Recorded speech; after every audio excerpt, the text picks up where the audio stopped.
The Mystic Schooners and Newport Gulls, South Division rivals, and well, the last time these two teams faced off, it surely didn't disappoint. A 13-12 walk-off win in favor of those Mystic Schooners, but here from Cardines Field tonight, the Gulls have their chance at revenge. I'm Harry Tidgewell, and we welcome you into some Wednesday night NECBL action, just a few hours away from first pitch, and we got all your coverage starting right now on the NECBL broadcast pregame show.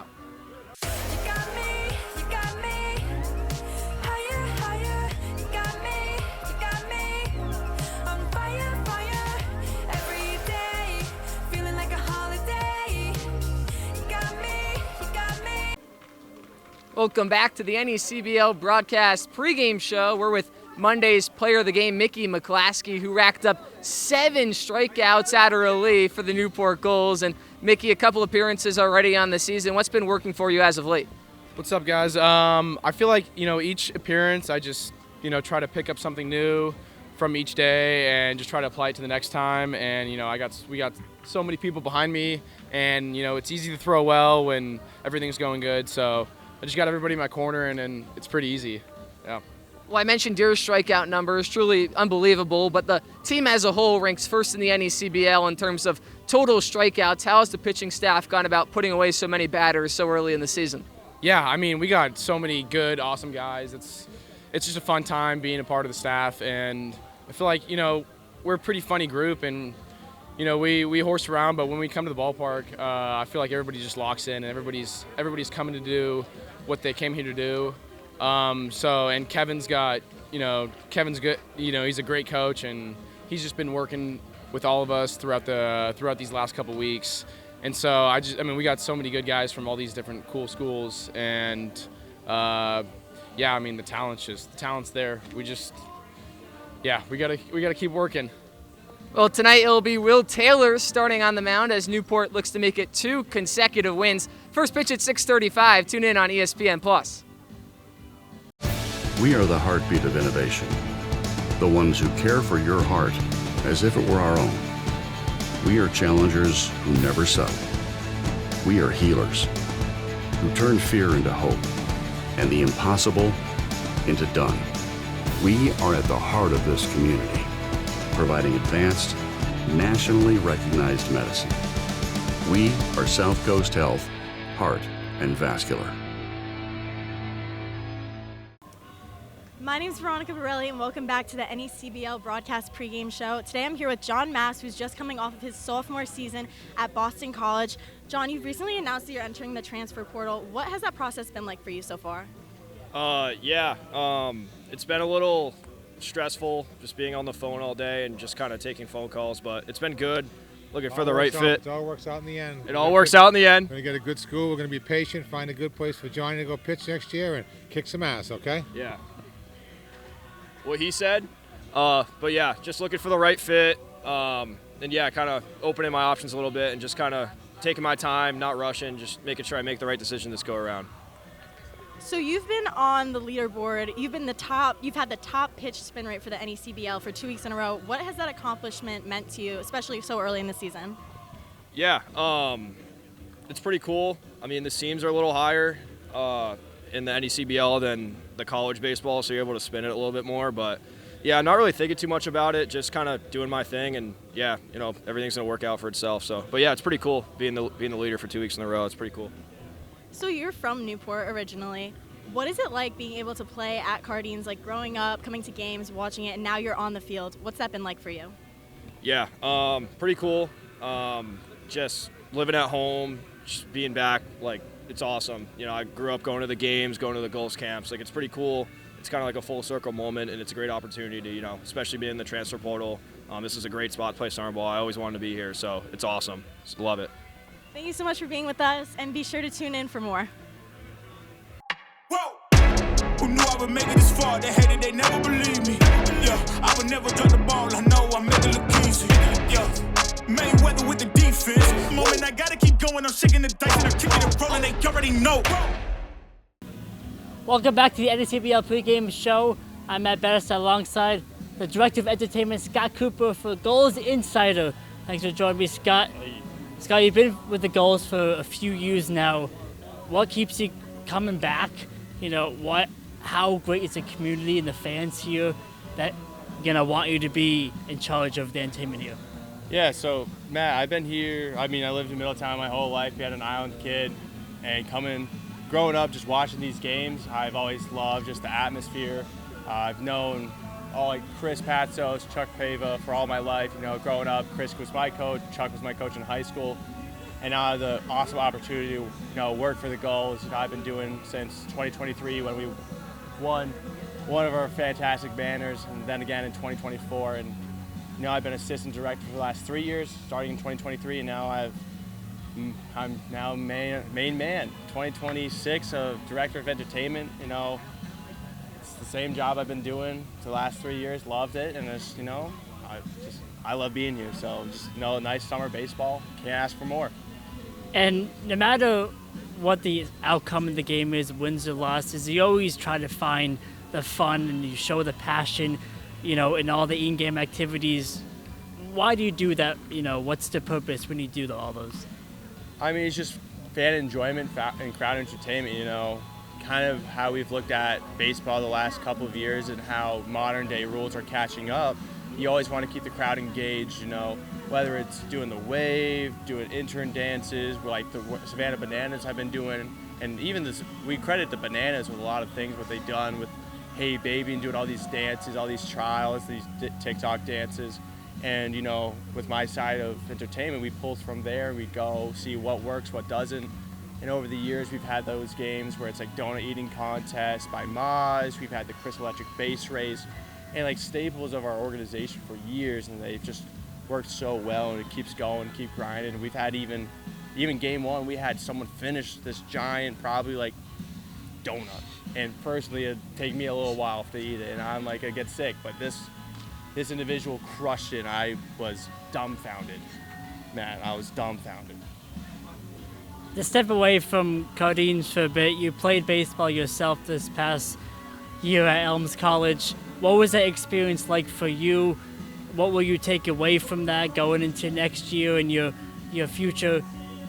And you've gone through some challenges to get to that point. Was it worth all the work to play at the collegiate level?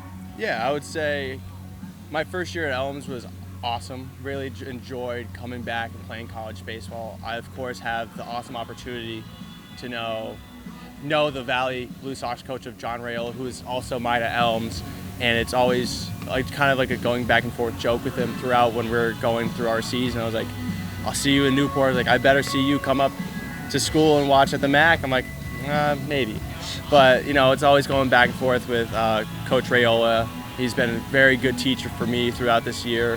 Had some bumps in the road with control, but, we've had great days, off days, which is always going to happen throughout sports. And coming back from injury itself, it's, hey, how can I keep producing, keep working myself and push until I'm, back to form. But there's always, for me, I'm always chasing, I can get better each and every day. And, with Coach Rayola, it's always, he sees that in me and he really enjoys watching me play, watching me practice, because he knows there's so much potential. Now, as a kid, you have those dreams of playing at these high levels of baseball. What would you say to, a younger self, and you or a kid who runs around the stadium here that loves the game and, to not give up, to keep fighting, because baseball really is a game of failure?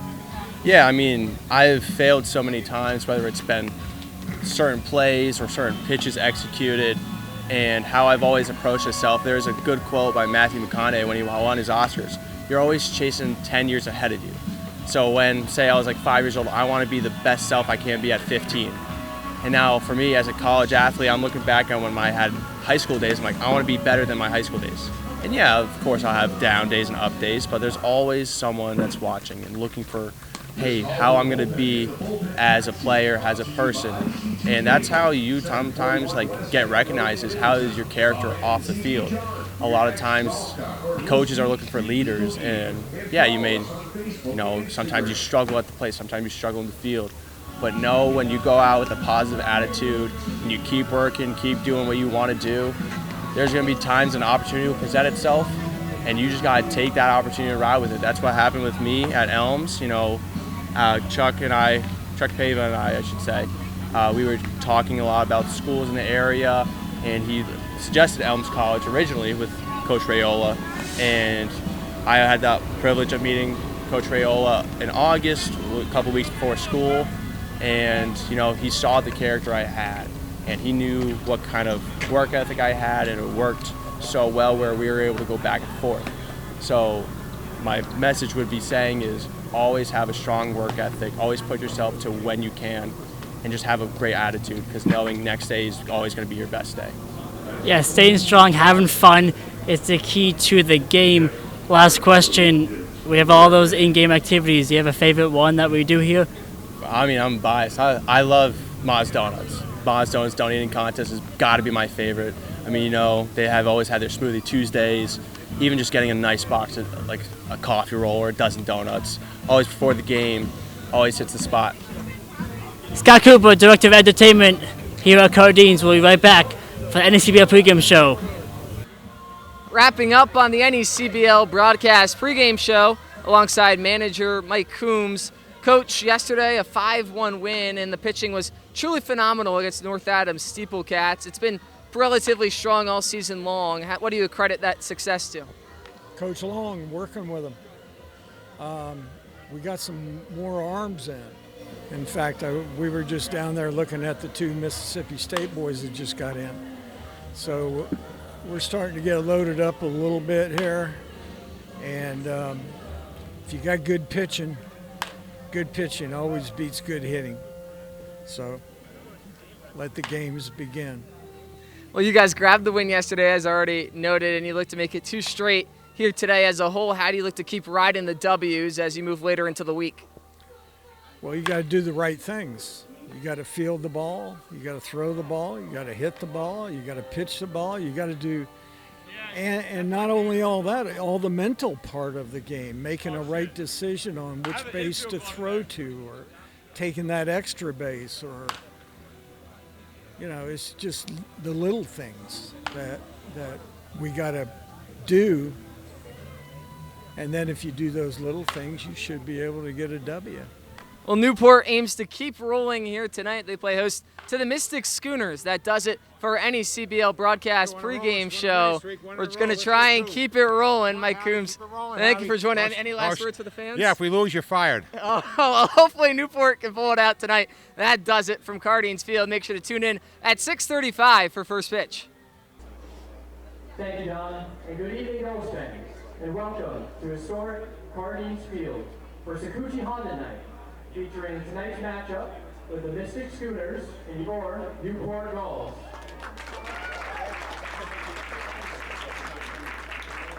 Sakuchi Honda has been in business for over 70 years, and it is a family-owned and operated business. Sakuchi Honda is owned by sisters Barbara and Carrie.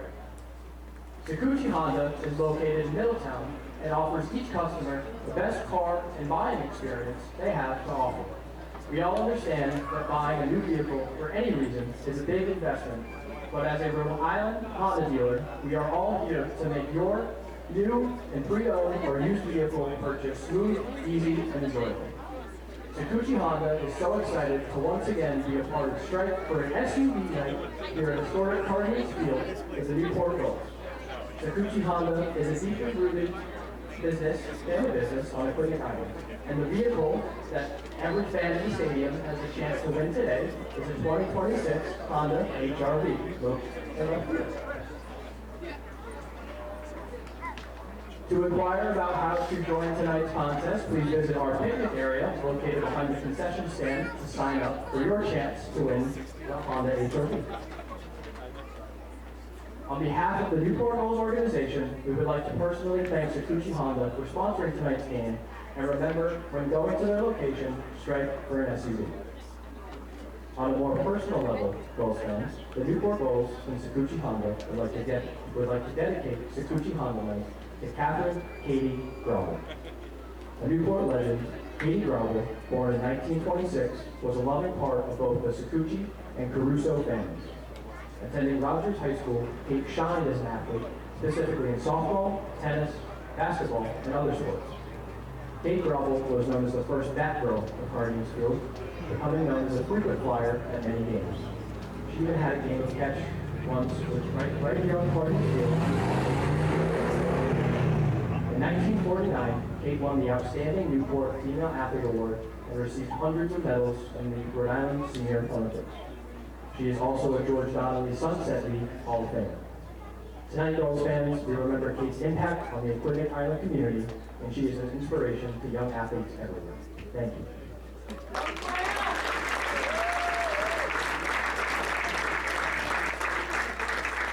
Tonight, Gulls fans, I would like to welcome out some very special guests to throw out our ceremonial first pitches. And first up is G5, who is 12 years old and goes to Gaudet School, and he is a soccer and lacrosse player. Step right up, G5.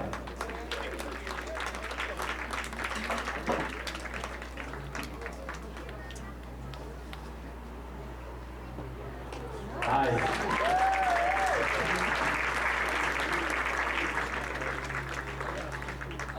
Next up is Logan, who is 9 years old and goes to Forest Ave School. He is also a soccer player and a lacrosse player.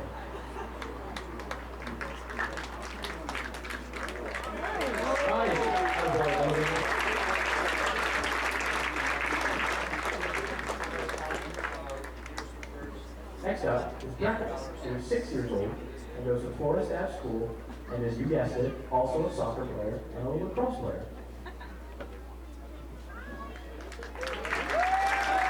Good job, Becca.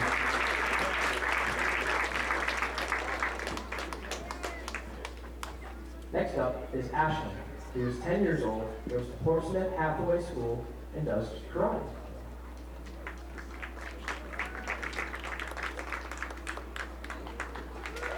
Good job, Ashley.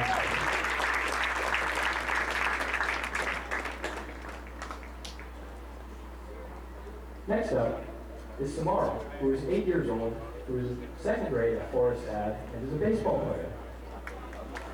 You should all know that. Good job, Samara.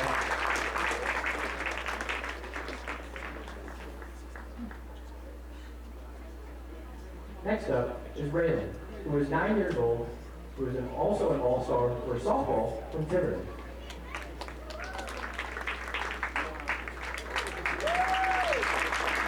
Good job.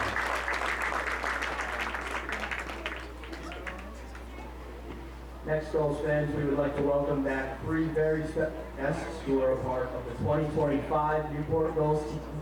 Pitcher Finbar O'Brien, outfielder Matthew Bolton, and first baseman Pete Crosby.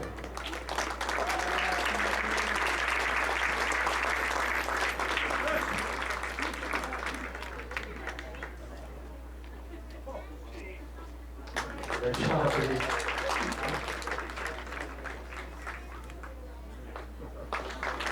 Hi, Boyd Holt.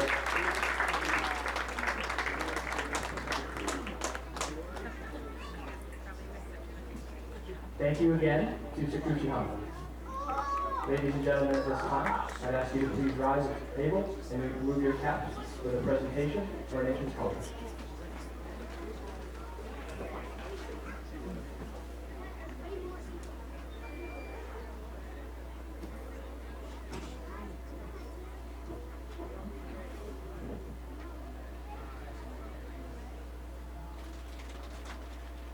Presenting the nation's colors tonight is the Cub Scout Pack, Town Pack 77.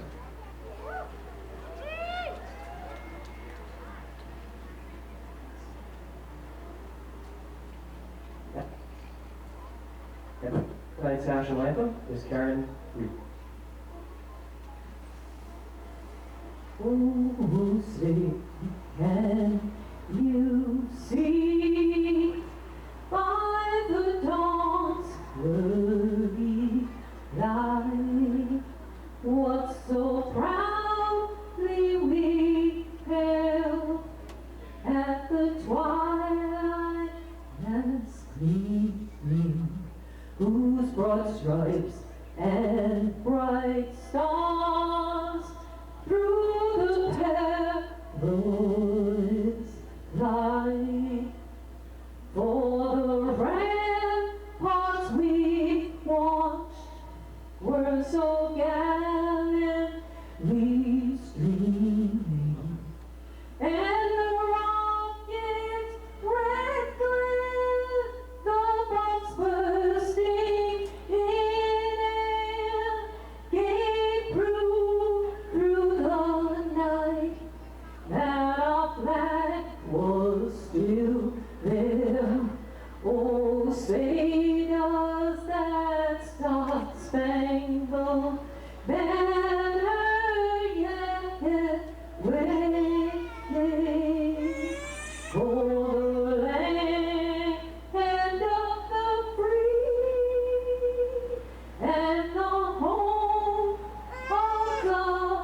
brave.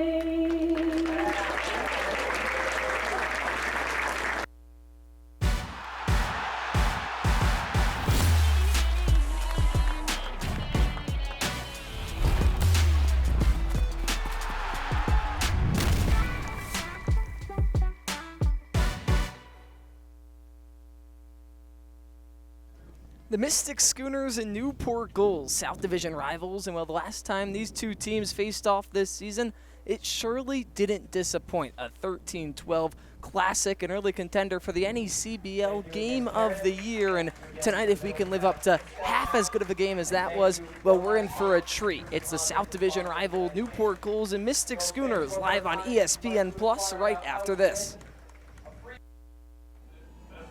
70 degrees and sunny from Newport, Rhode Island. Another beautiful night for baseball as the Newport Gulls look to keep working back towards that 500 mark, currently sitting at 4-6-1, and the Mystic Schooners trying to continue that impressive start, 8-3. They sit second in the South Division of the NECBL during the early stretch. We welcome you inside the broadcast booth alongside Matt Benestad and Ford Anderson. I'm Harry Tidgewell, just a few minutes away from first pitch, but before we dive into the action, let's recap what's happened as of late. Ford Anderson, I'll start with you. Mystic coming off a loss last night to the Martha's Vineyard Sharks, but other than that, a tremendous start to the season. How do they get back on track here tonight? If you're Mystic, you just got to try to put that loss behind you against the Martha's Vineyard Sharks, who was coming into that game as the best team in the NECBL.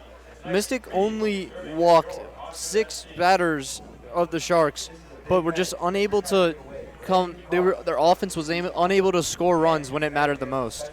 Well, look on the Newport side, a team that's off to an extremely sluggish start, especially by those Newport standards. But Matt, a 5-1 win against the North Adams Steeplecats last night. The pitching was phenomenal. The offense did its job when it needed to. But how do the Bats go back to waking themselves up like they were last week here tonight? I think, especially for the long summer baseball season, the Gulls just have to take it one game at a time, one thing at a time, one at-bat at a time, and just focus on getting guys on base, bringing them in, playing clean defense, and trying to take down the Mystic Schooners tonight and get back to 500. Well, before the Newport Bats get their chance at the plate, it'll be Will Taylor kicking things off on the mound, making his 3rd overall appearance, 2nd start on the young season. And, well, he's been tremendous, possibly even the best arm for the Gulls so far this year. 7 innings pitched, 2 appearances, 1 start, 2 hits, 2 walks to 12 strikeouts, a .091 batting average against, and well, he's yet to surrender a single run, a 0.00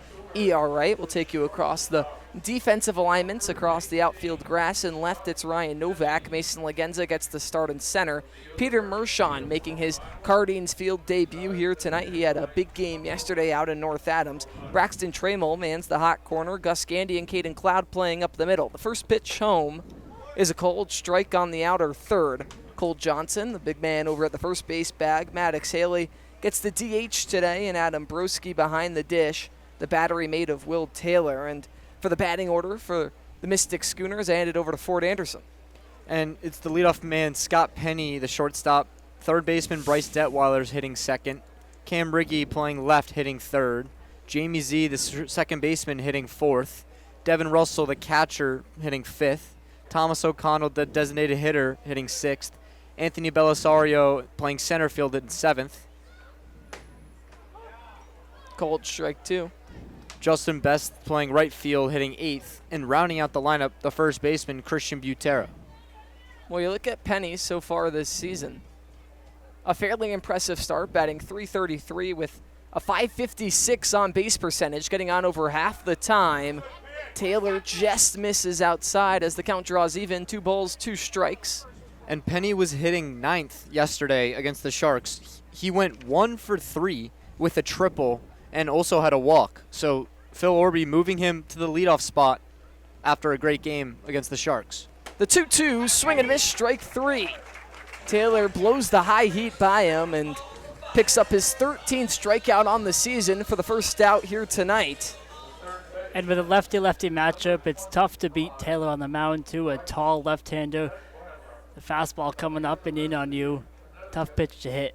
Well, as Ford already mentioned, the left side of the infield batting first and second for the Mystic Schooners here tonight. Scott Penny goes down swinging, hands things off to Bryce Detweiler.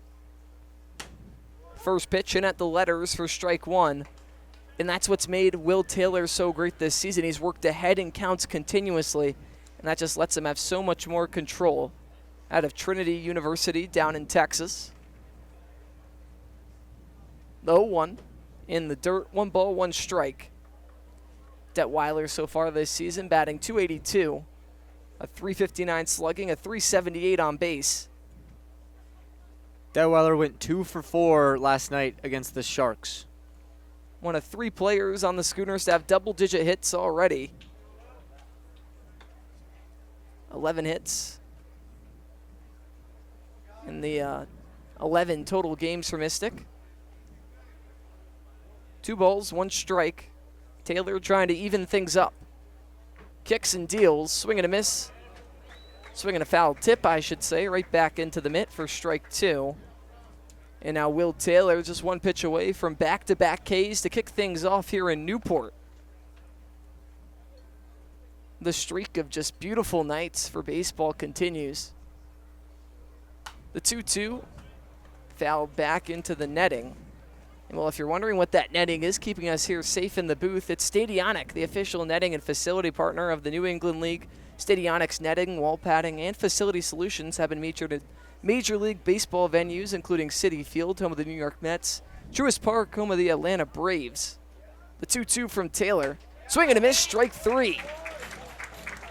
High fastballs have been the name of the game early as Taylor picks up his first 2 Ks via the pitch. Stadionic, also used in multiple collegiate facilities, including Florida, North Carolina, Clemson, Texas, and many more. From design to fabrication to installation, Stadionic is making sports facilities iconic. And if it were without those guys, I mean, I'd have a couple black eyes by now, Matt Benestad. I would have caught a couple foul balls. I don't have good hands. And with the strange fencing in foul territory here at Codines, that they keep us safe. Stadionic netting is... Can't thank them enough. Taylor ahead 0-1. Cam Riggy flies one left side, tailing towards the bullpen, out of play for strike 2.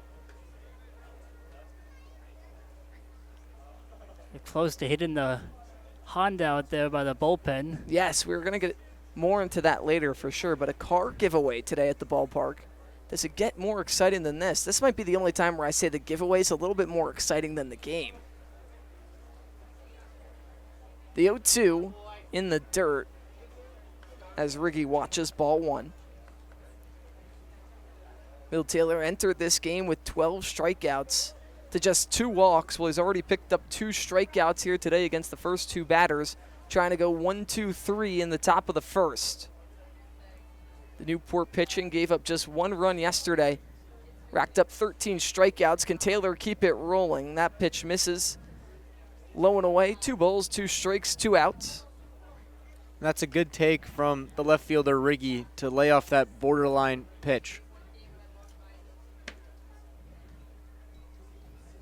Taylor seeking for his 3rd K to kick things off. The pitch home, grounded right side, left side. Braxton Trammell has it. Throw over to first in time. A nice stretch by Cole Johnson for the 3rd out of the inning.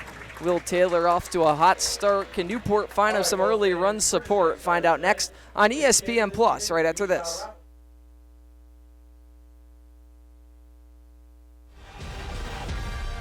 Turning dreams into reality.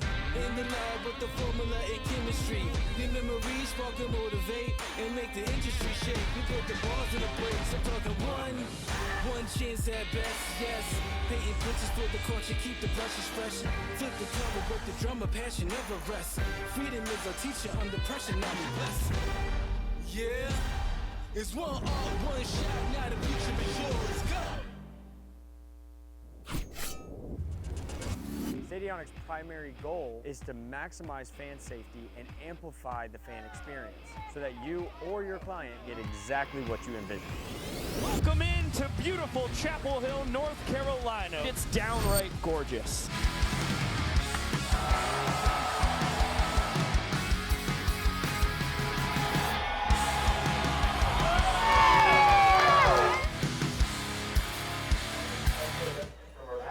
Well, Newport gets their chance at the first licks of the ball game. We welcome you back to Cardines Field.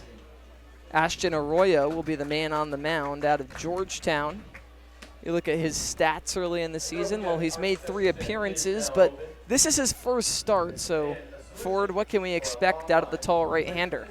Yeah, tall indeed is Ashton Arroyo's 6'7" right-handed pitcher out of Georgetown. He's got that fastball up in the upper 80s. He likes to funny enough, he likes to keep the ball down low on these hitters, and he likes to work through quickly, and he likes to rely on his defense. Well, we've seen a lot of him out of the bullpen already, but making his first start, how will the transition go? You look at the numbers, 3 walks to 2 strikeouts, 3 hits, a 158 batting average against across those 6 innings of work. Still no runs allowed, so if he can do that, I mean, we might be in for an early pitcher's duel, but the Newport Gulls batting lineup sure won't make it easy. Gus Gandy leads things off. His middle infield teammate in Caden Cloud bats second. Maddox Haley, the DH today, batting third. Ryan Novak batting cleanup. Peter Mershon, we mentioned him making his home debut, batting fifth. Braxton Trammell sixth as the first pitch runs inside and grabs Gandy on that left arm, so he'll take first base for free on the very first pitch of the ball game. Cole Johnson batting seventh. Adam Broski, the catcher, back in the lineup today, batting eighth. And then the center fielder, Legenza, batting ninth. Number 9 batting ninth.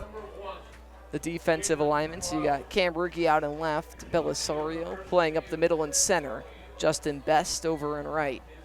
Detweiler at the hot corner, Penny and Z protecting up the middle at short and second, Butera at the first base bag, Devin Russell behind the dish. First pitch in to Caden Cloud as a strike on that inner third. And that's a good bounce-back pitch for Arroyo after hitting Gandy on the first pitch of the game. And while some pitchers might be afraid to go back to that inside third part of the plate, Arroyo goes right back to it. Second pitch misses above the zone. 1 ball, 1 strike. The free passes are how Newport got a lot of the offense going yesterday. They didn't even have a hit through the first 3 innings, but they collected 2 hits, 2 runs in that first inning of work just off of a couple walks and hit by pitches. A ground out that scored a RBI and a sac fly from Cole Johnson.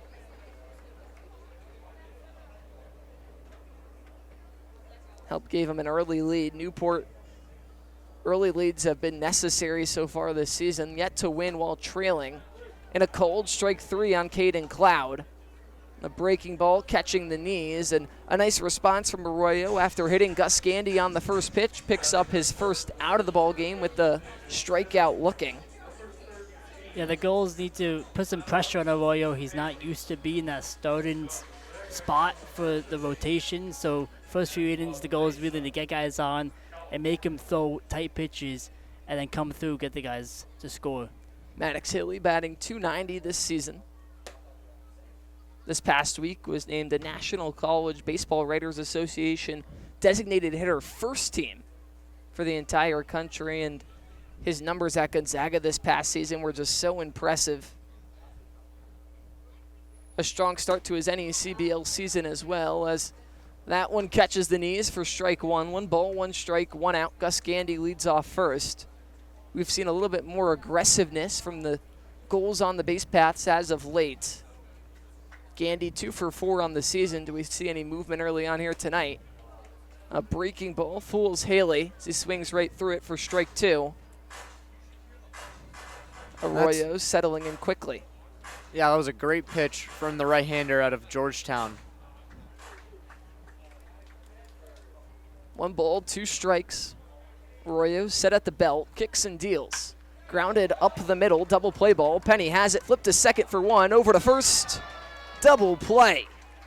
So after nailing Gus Gandy with the very first pitch of the inning, he strikes out Cloud, and he picks up the 6-4-3 double play ball from Maddox Haley. That does it for the Gulls in the bottom of the first. It's time for our second inning of action on ESPN+.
Time for the top of the second on ESPN Plus. Will Taylor back out there after a marvelous first inning of work. Picked up 2 strikeouts, a 1-2-3 inning, and he'll go against the 4-5-6 in the Mystic Schooners order. That's Jamie Z, Devin Russell, and Thomas O'Connell.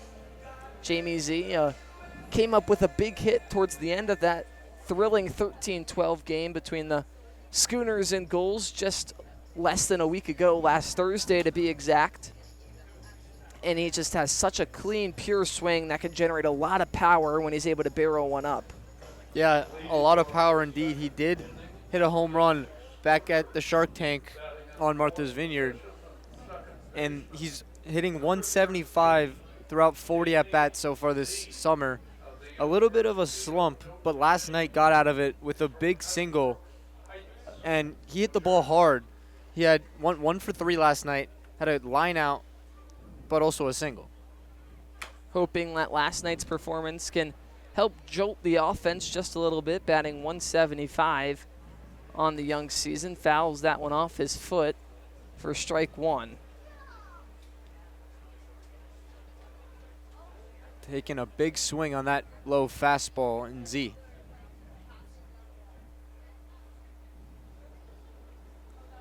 The 0-1 in the dirt.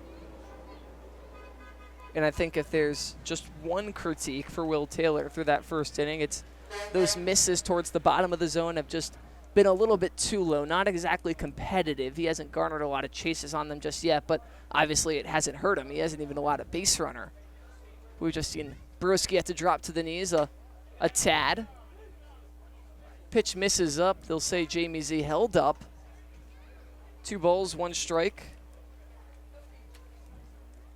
Good job there from Z to hold the hands up and check on that high fastball.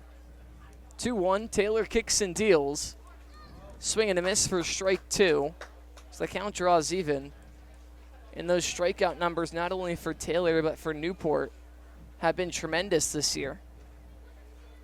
121 Ks, but both sides. Mystic, that's on the hitting side of things, excuse me. Misses in the dirt. Both of these teams strike out quite a lot. Mystic with 124 strikeouts in their 11 games played. Newport not far behind with 121. But Newport also racking them up on the pitching side of things, 125 strikeouts. Grounded right side. Cloud has it on a hop with time. Throw to first in time. So after working the count full, Taylor picks up his first out of the inning against Jamie Z. Turns things over to Devin Russell, the catcher here tonight out of Maryland. Russell hit a grand slam back at Fitch High School in that 11th inning of the thriller game that was Newport versus Mystic on June 11th. Gave the Schooners the life they needed to come away with a thrilling victory. They'll say he went on the ball in the dirt for strike 1. A game that Newport led by 6 in the 11th. Mystic down to their final 3 outs. They didn't even have to record 1 to come all the way back. Truly a remarkable game, but the Gulls looking out for some revenge here tonight. The 1-0, the 0-1 misses, 1 ball, 1 strike.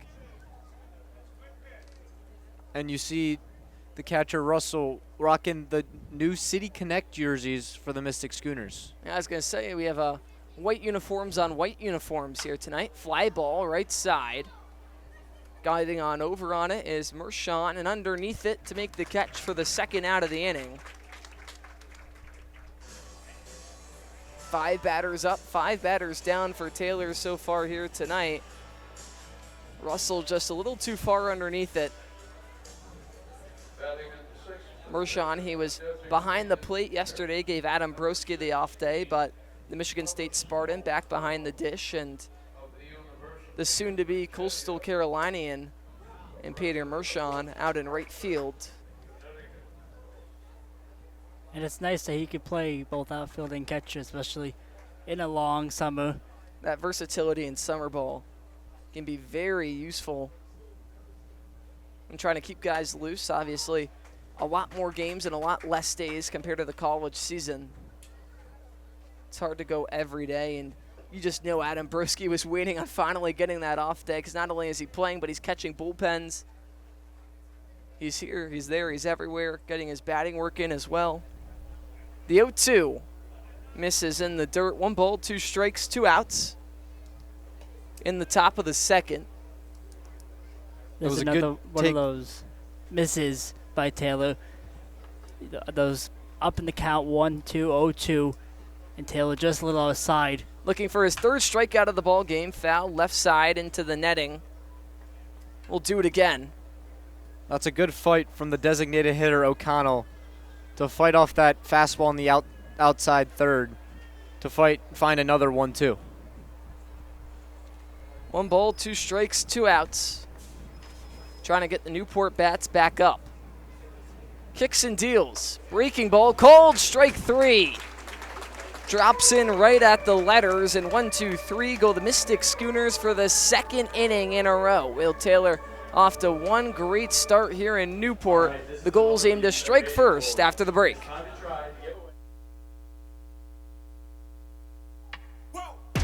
Who knew I would make it this far? They hated, they never believed me. Yeah, I would never drop the ball. I know I make it look easy. Yeah, Mayweather with the defense. Moment I gotta keep going. I'm shaking the dice and I'm kicking and rolling. They already know. We are the heartbeat of innovation. The ones who care for your heart as if it were our own. We are challengers who never settle. We are healers who turn fear into hope and the impossible into done. We are at the heart of this community, providing advanced, nationally recognized medicine. We are South Coast Health, Heart and Vascular.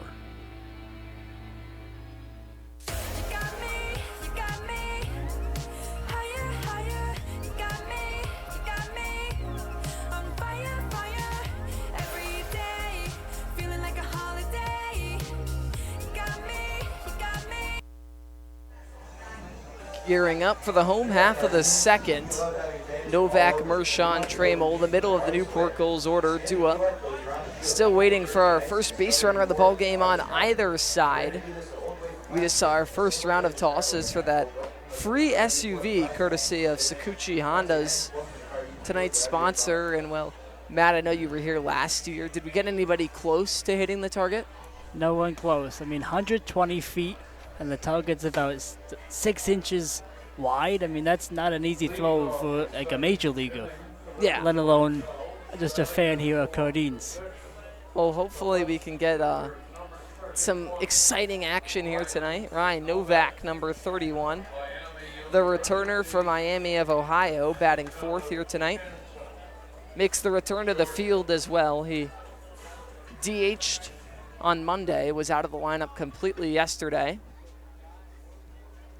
But back in left field, his usual stomping ground here tonight. First pitch is a called strike on the outer third, and well, Novak's batting average numbers haven't quite been there, batting just 152 with 5 hits, but 3 of them have been homers, 1 double as well, which puts the slugging percentage all the way up at .455. He also has unbelievable patience. He has worked 9 walks, 2 hit by pitches, making his on base .364. Pitch misses high and away. 2 balls, 1 strike. When you're a power hitter that has that much discipline at the plate, it's impossible to attack if you're a pitcher. The 2-1. A half offered attempt, but Novak goes around on it for strike 2. 2 balls, 2 strikes. That's a good bounce back pitch from Arroyo to get the half-hearted swing attempt out of Novak. 2 balls, 2 strikes. Pitch home, breaking ball, fouled back, left side into the netting. We'll do it again.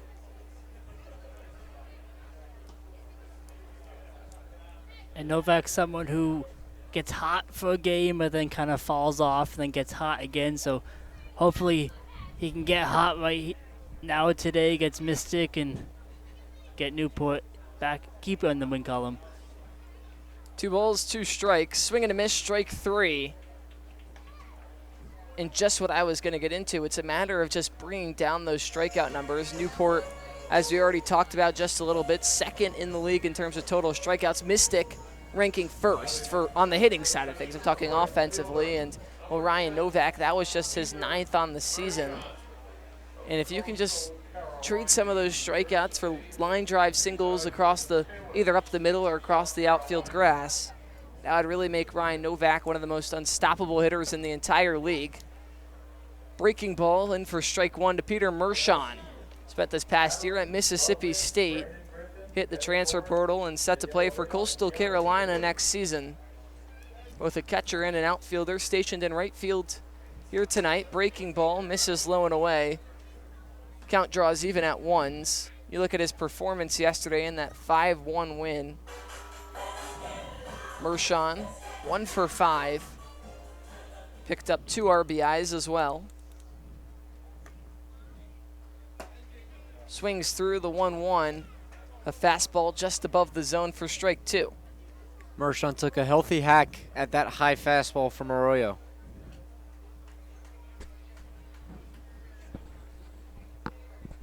Arroyo picked up a strikeout for the first out of the inning.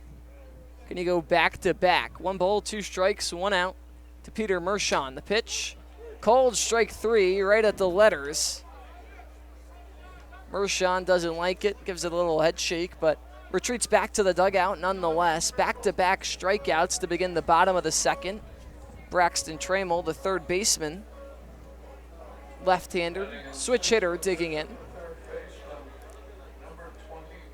Now, the first 2 innings, the home plate umpire does look like he has a big zone, so for pitchers, that's a good thing. Batters, not so much. Pitch misses up, 1 ball, no strikes.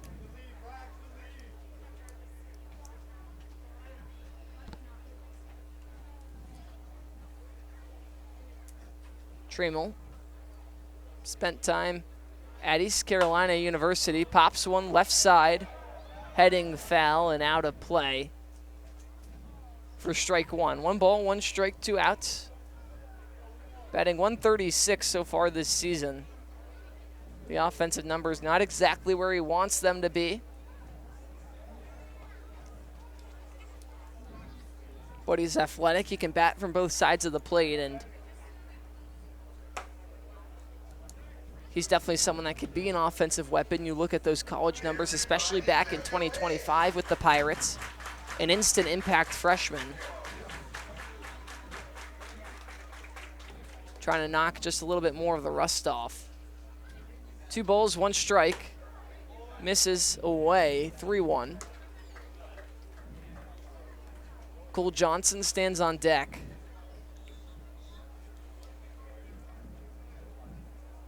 A 1 for 2 day yesterday. Strike 2 at the knees. Arroyo has really used every vertical inch of this zone, you could say. He's attacked up at the letters, but hasn't been afraid to go low as well. 3 balls, 2 strikes. The payoff pitch from Arroyo. Swing and a miss, strike 3. Both pitchers dealing early on in this one. Who will be the first team on the board? We'll find out next on ESPN Plus right after this.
That wonderful shot of our cameraman on the first base dugout, Carter Holubesco, busted a move. Matt Clements, not so much.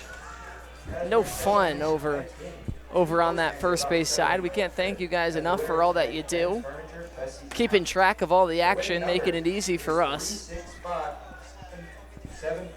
We head to the top of the third, knotted at zeros.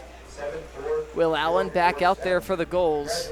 And, well, we've seen absolutely zero offense on either side, but Will Taylor so far here tonight. 3 strikeouts already, no walks, no hits, no runs. 6 batters up, 6 batters down, so we'll face the 7-8-9 and Belisario, Justin Best, and Christian Butera. Belisario making his 3rd start of the NECBL season.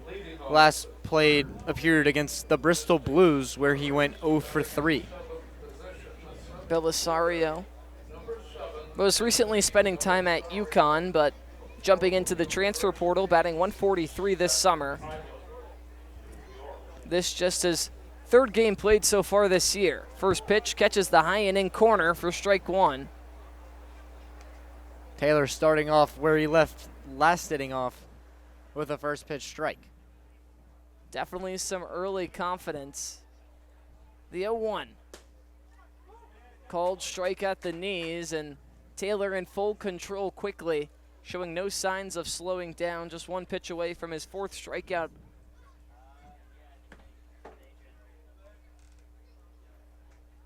O2 kicks and deals. Swing and a miss, strike 3. 3 pitches, 3 strikes, and 1 out for Will Taylor. And Taylor's just been absolutely attacking the strike zone on these Schooners hitters and forcing them to try to make him pay, which they haven't been able to do yet. Peppering the zone time and time again. He's been able to paint that high and in corner, but also go directly to the low and away Matt Benestad, and I think that location's been a main aspect of why we've seen so much success early on. And Taylor just seems so calm as he gets another strike and fooled Justin Best for the first strike of the at-bat. He's calm out there and he's pitching his pitch. Best frozen on the 87-mile-per-hour heater. The 0-1, called strike. 0-2. Taylor moving quickly, and the Mystic Schooners showing no answers. Best out of Manhattan, stationed in right field here tonight. The 0-2. Did he go? Yes, he did. Will Taylor, back-to-back strikeouts, absolutely dealing in the top of the 3rd. Taylor went to that high fastball on the 0-2 pitch to Justin Best, and I was talking about last night during the game against Martha's Vineyard how that high fastball is so tempting to these collegiate hitters. Christian Butera, the 3rd man up this inning, watches strike 1 at the letters. Taylor absolutely dealing. Butera hitting 190 through 21 at-bats. Last started against the Bristol Blues, where he went 0 for 3. Butera out of the Ivy League over at Brown, and the 0-1 misses in the dirt. There goes the immaculate inning. Just 2 pitches away. It was 7 pitches, 7 strikes for Will Taylor as he struck out his first 2. I didn't want to say anything. I didn't want to put the broadcaster jinx on him, but I was ready to stand up for just a second. Pitch misses. Inches below the knees, 2 balls, 1 strike. And that's a great take there from the Brown Bear and Butera to lay off that borderline fastball. He's got 4 walks so far, so he's got a lot of plate discipline. 2-1. On the outside, 2-2.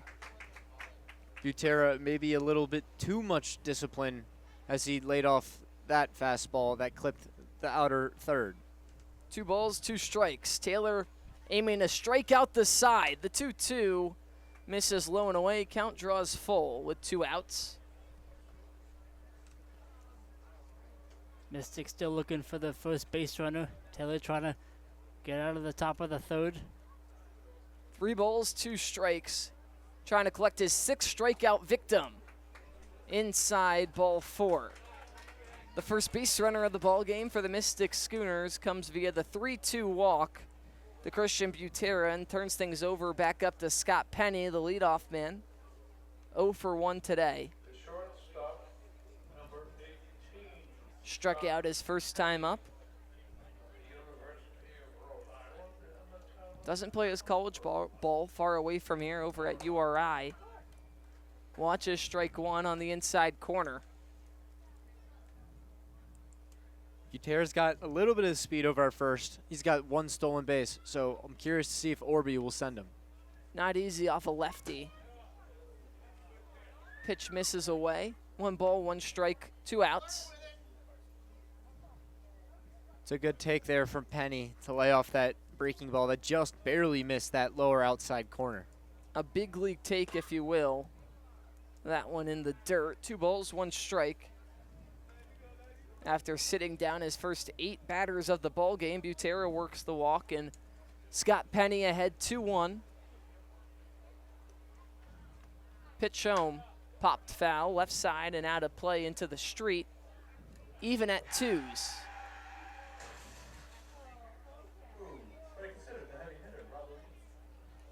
Two balls, 2 strikes, 2 outs. Butera over at first. Taylor set at the letters. Pickoff attempt. Butera walking back into the bag. In there safely.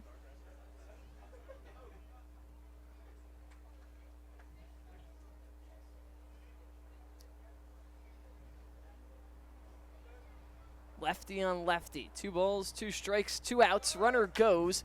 Chopped right side, and it's fielded by Gus Gandy coming across the middle and tossing it over to first for the 3rd out of the inning.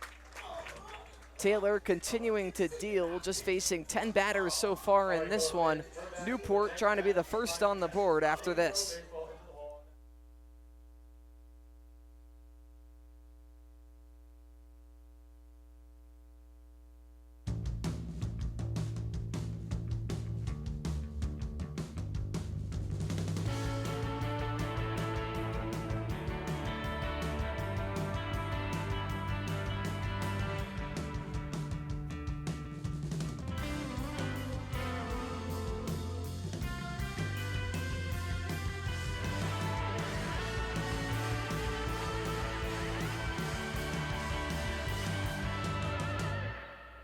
What makes a great team hat?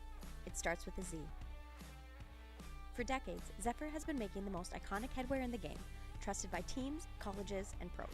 We cut out the middlemen and work directly with our manufacturers, so you get top quality, fast turnaround, and prices that make sense. From bold designs to unbeatable fit, Zephyr hats are built to match the quality of your team, right down to the last stitch. Zephyr Team Headwear, born from experience, built for teams that stand out.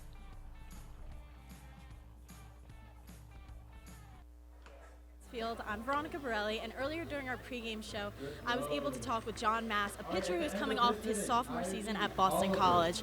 Mass was able to share with us a little bit about how his process has been going in the transfer portal and is Newport native as well. Mass also shared how important it is being able to play at a field that he grew up watching games. Back to you guys.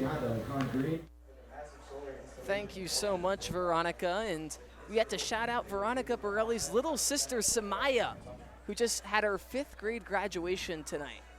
Wow, congratulations, Samaya. Do you remember graduating 5th grade, Matt? I do. It's a magical time. I mean, it feels so long ago, but then when you think about it, it really wasn't that long ago. I know. Like, Samaya, enjoy it. It's a very special time. So we dive back into the action. In the bottom of the 3rd, Cole Johnson. 7-8-9 due up for the Newport Gulls. Johnson, Broski, Legenza. First pitch inside, and it caught him on the hand. Johnson just continues his unbelievable streak of being hit by pitches. Make that his 6th on the season. 8 walks as well, so 14 free passes. A hit by pitches means you get on base, and your on-base percentage gets up.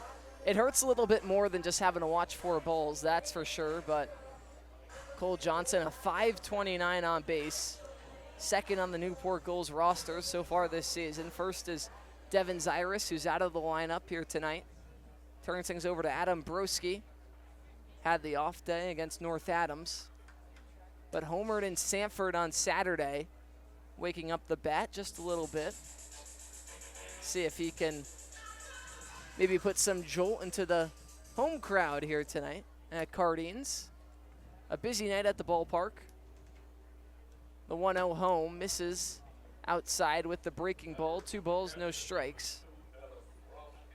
Newport worked the leadoff man, Gus Gandy, aboard in the same exact way. A hit by pitch. But 2 batters later got the double play ball from Maddox Haley. 2 balls, no strikes, no men out. Broski pops one up. Left side working into foul territory as Detweiler with room makes the catch for the first out of the inning. These early innings just flying on by. First pitch was roughly 6:37 or so. It's only 7:14. Both arms just dealing. We wondered how Arroyo would fare in his first start of the year. And he's been very strong so far through 2 1/3, allowing just those 2 base runners, still no hits.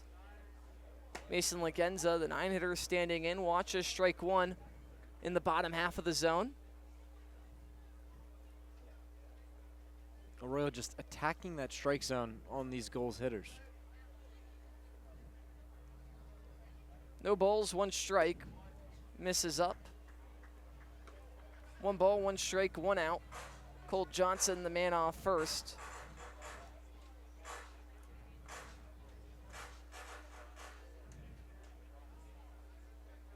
Righty on lefty, Arroyo kicks and deals. Foul left side off of the netting for strike 2. Then home plate umpire Josue Torres gives Arroyo a new ball as that last one was hit off the netting. Arroyo entered tonight with just 2 strikeouts on the season. He's already picked up 4 here tonight. 1 strike away from his 5th. We know this is a Newport team that strikes out quite a lot. Slashes one left side off the chest of Detweiler to his feet. Throw to first, not going to be in time. We'll see how they mark it, but that might just be a hard hit infield single by Mason Lagenza as that one came flying off the bat the other way. Yeah, that was a great swing by the center fielder. Absolutely ripped that ball towards Detweiler. Little bobble from Detweiler. Made a strong throw over to Butera, but just unable to get the speedy Lagenza. Well, standing in will be Gus Gandy. Official scoring on that one will be a single. So the first hit of the ball game for the Newport Gulls. Back to the leadoff man, Gandy, who was hit by a pitch his first time around. Watches strike 1, the breaking ball, popping in and out of the mitt. 2 men aboard with 1 out. It's Johnson over at second, Lagenza off of first.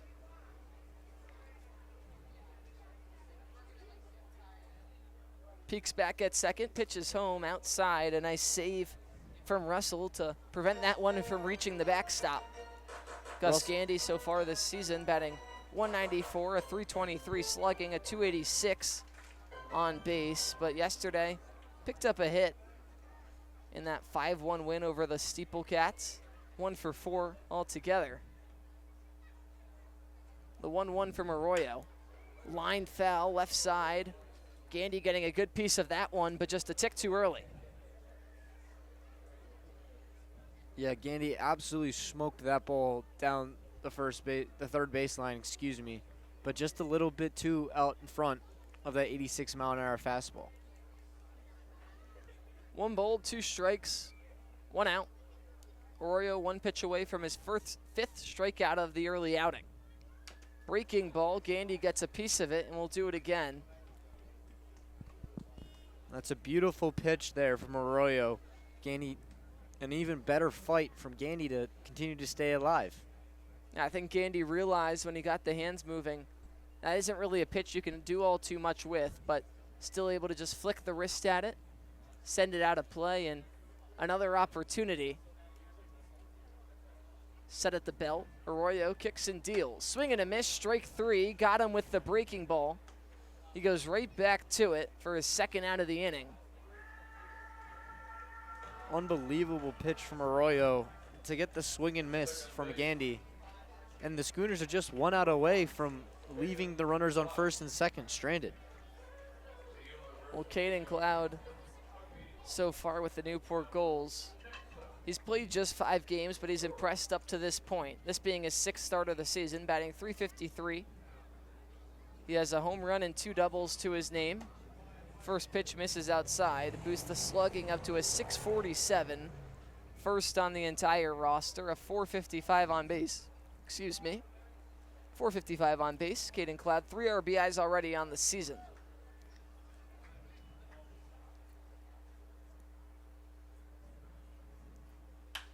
Fly ball center field, working on back on it is Belisario at the wall and watching it fly. Caden Cloud, a 3-run shot, and the Newport Gulls are on the board first against the Mystic Schooners. The bats are alive early against Mystic, exactly what Newport needed. They cashed in, they got their runners on, and the little things, the infield single, and Caden Cloud made Arroyo pay. Caden Cloud, his 2nd home run on the season, his 1st in front of the home crowd, pumping some energy into the place, and Newport has just continued to use the home park in Cardines Field to their advantage. They love going over that inner right center field part of the wall, as Cloud going vertically right over that 321 sign. First pitch to Haley is in there for a strike.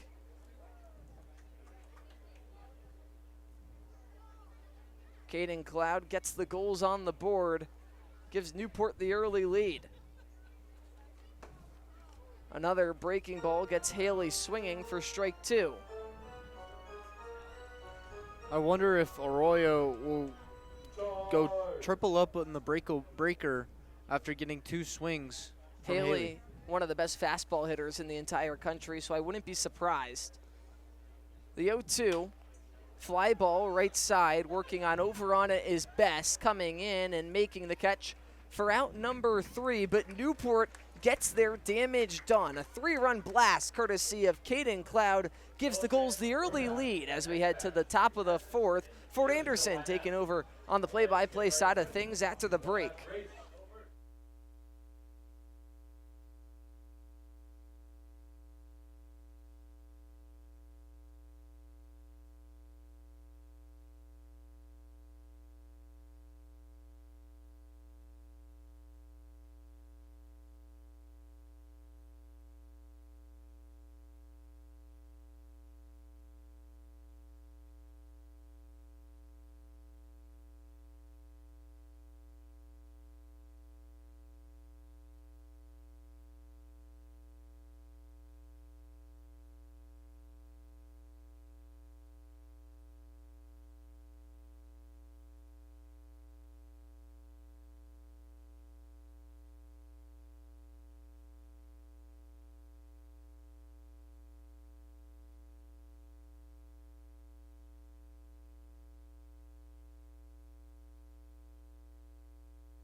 Welcome back to the top of the 4th inning at Cardines Field for NECBL Baseball on ESPN Plus between the Mystic Schooners and the Newport Gulls.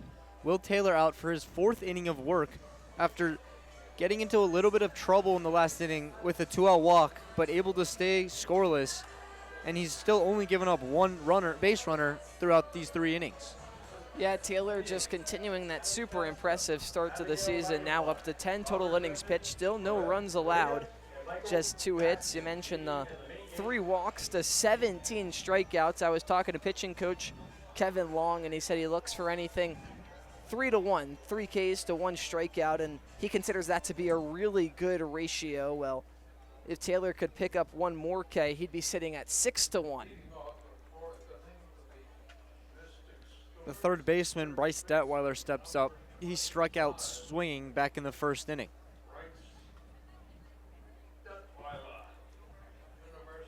I think if you're Will Taylor and you really just want to try and work as far as you can into this one, keep peppering the zone, waste as few pitches as possible. As Taylor missed that fastball low for ball 1. The fielders have played quite well behind him. Gus Gandy had a nice play coming across the second base bag to end last inning. Butera set him up nicely, I'll say that, with the steal of second, had Gandy moving already. The 1-0 to Detweiler. Fastball catches the low outside corner for strike one. Yeah, and like you mentioned, that play on Scott Penny's ground ball, it was a hit and run by Phil Orby, and that hit from Penny just right to Gandy as that breaking ball misses low for ball two. Gandy was just in the perfect spot at the right time.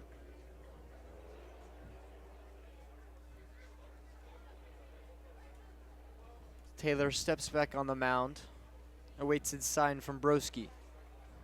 Gets set, kicks and deals the 2-1. Swung on in line to shallow center field, and it will fall in front of Legenza for a leadoff hit in this fourth inning. Mystic now finding a way to establish the offense after Newport taking that early lead. You want to try and chip away as soon as possible. It was the other way around when we were in Mystic last Thursday. The Schooners had that early 4-0 lead in the second, but Newport just hung around, kept chipping away, and if you're Mystic, you want to try and get one back as soon as possible. Detweiler on first. He's got 5 stolen bases as Cam Riggy, the left fielder, grounds the ball towards Cloud, fires to second across to first, not in time to get Riggy. So it will be a fielder's choice to the second baseman, Cloud, and Riggy takes Detweiler's spot.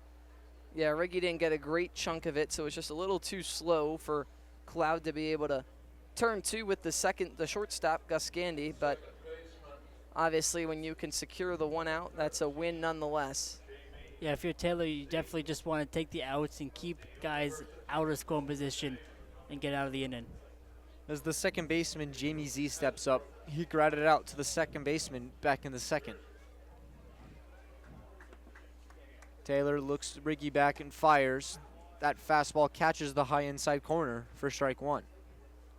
And from a pitching perspective, when that first pitch is in there for a strike, it almost feels like you're 5 feet closer. You're just in control, and that's what Taylor's done all night. Riggy steals. The throw from Broski is not in time as Gandy, the second baseman, could not hang on to that ball. So it will be the 8th stolen base for Cam Riggy, who coming into tonight was second in the entire NECBL in stolen bases. Showing off why he's one of the best base runners in all of the NECBL. Broski, not an easy arm to advance the 90 feet on, but a good jump, and especially off the lefty Will Taylor. The 1-1 to Z. Breaking ball swung on and missed for strike two. I think Z was looking for a fastball there, and the off-speed kind of fooled him. Yeah, especially something up in the zone. That's usually what you see fastball with, but maybe Taylor speeds him up now. 1-2 to Z is swung on and fouled back towards the netting here. Give Matt Benestad a little smile. I said he'd speed him up a little bit. He goes with the high fastball. I feel like Tony Romo calling the football plays. Now he's going to go breaking ball in the dirt. Taylor looks back, Riggy at second. Here's the 2-2 to Z. Fastball runs outside for ball two, excuse me. That was a 1-2 pitch from Taylor.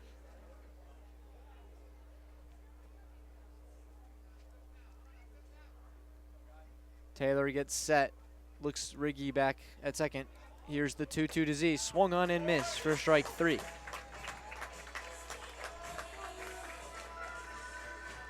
He was all over the top of the zone that time around. And Z just unable to catch up to strike three. The catcher, Devin Russell, steps up. He flew out to the right fielder back in the second inning. Taylor gets set, looks Riggy back at second, and fires towards Russell. That fastball catches the outside corner for strike one. Once again, an 0-0 pitch in there for a strike.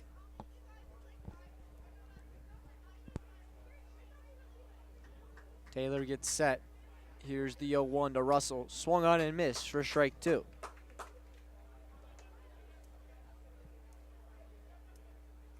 And the man on second base is not putting any pressure on Taylor. as he continues dealing into the zone. It almost doesn't matter that he got to that second base bag. It doesn't seem to be affecting Taylor at all. The 0-2 pitch to Russell, swung on and missed for strike 3. So the Schooners get 2 base runners this inning and leave one of them stranded. They're still down 3-0 heading into the bottom of the 4th on ESPN+. Most people spend their time trying to fit in. Not me. I want to be all in. I want to be in too deep, in the moment, in the center of it all, in the room where it happens. In it to make a difference every single moment of every single day. So grit your teeth and smile. Be ready to take on adversity. Be ready to transform the world. Ready for whatever life has in store. So, you in?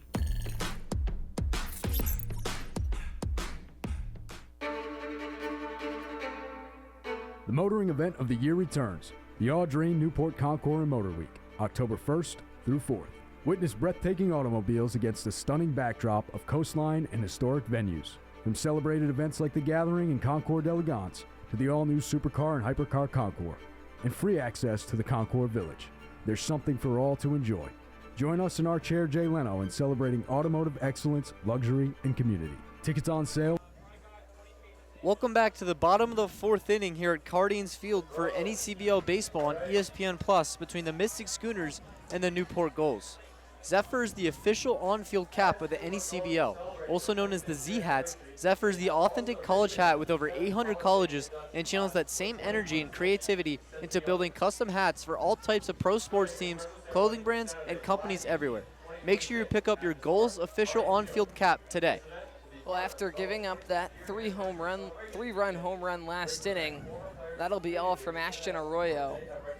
The first time out of the bullpen, Braden Lead out of Penn State, a 13.50 ERA across 4 appearances, all in relief. 3 1/3 innings. He gave up 5 earned runs off 7 hits, 4 walks, and 3 strikeouts. That was during the college season. He's ate up some innings as well. During the summer for the NECBL, Braden Lead, a 6 flat ERA across 2 outings, 3 total innings, 2 earned runs off 2 hits, 6 walks, and 3 strikeouts, 200 batting average against. Lead last appeared for the Schooners against North Adams at Joe Wolf, where he went 2 innings, gave up 1 hit, 2 runs, none of those being earned, and had 3 walks and struck out 2 Steeplecats batters. And I think how Mystic is playing this is you want to keep this game right where it's at. Arroyo was overall very good. If he doesn't miss on that 1 pitch to Caden Cloud, well, this is still a tied ball game. He was 1 pitch away from picking up the strikeout, but Cloud turns it into a 3-run lead, and you just want to go straight to the bullpen. You want to keep this game as close as possible so the offense doesn't feel out of it and can get on the board and keep it a ball game. Yeah, but the Newport batters did their job. They got to the Mystic bullpen. They took Arroyo out of the game. Now Lead has to deal with the Gulls' 4, 5, and 6 hitters in Novak, Mershant, and Trammell. Ryan Novak, the left fielder, he steps up. He struck out swinging back in the 2nd inning. The first pitch he sees from Braden Lead is a fastball that misses outside for ball 1. Lead has some serious speed out of the hand. Fastball sits in the high 80s, low 90s. You can just see he gets his full body into it. That 1-0 fastball missed low and outside for ball 2. Lead gets his sign from Russell. Here's the 2-0 pitch to Novak. Swung on and chopped foul by the Newport dugout. Novak just trying to get started as soon as possible. You could tell early on that Lead really loves that fastball. Novak wants to catch it out in front.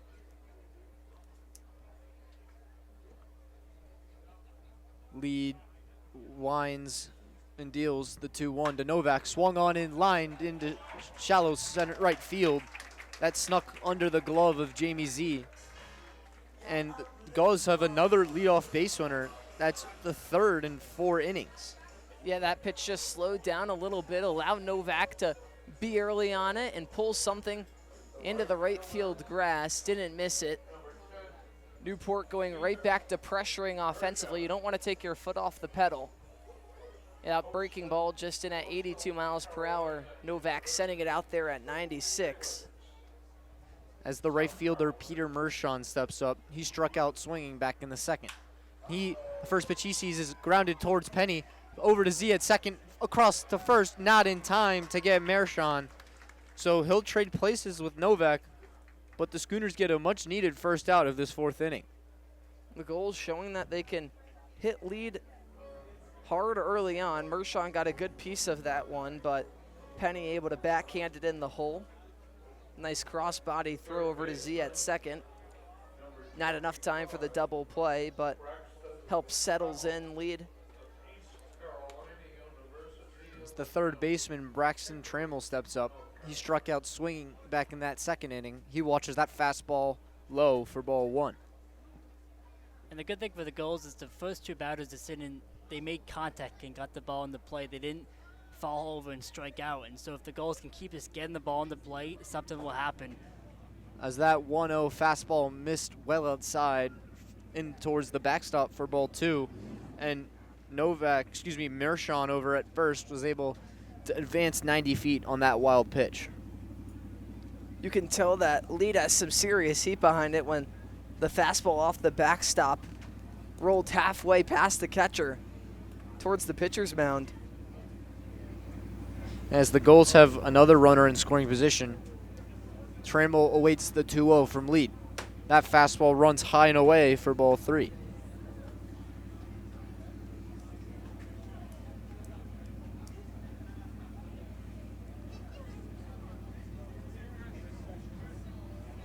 Lead steps back on the mound for the 3-0 to Trammell. That fastball misses upstairs for a 4-pitch walk.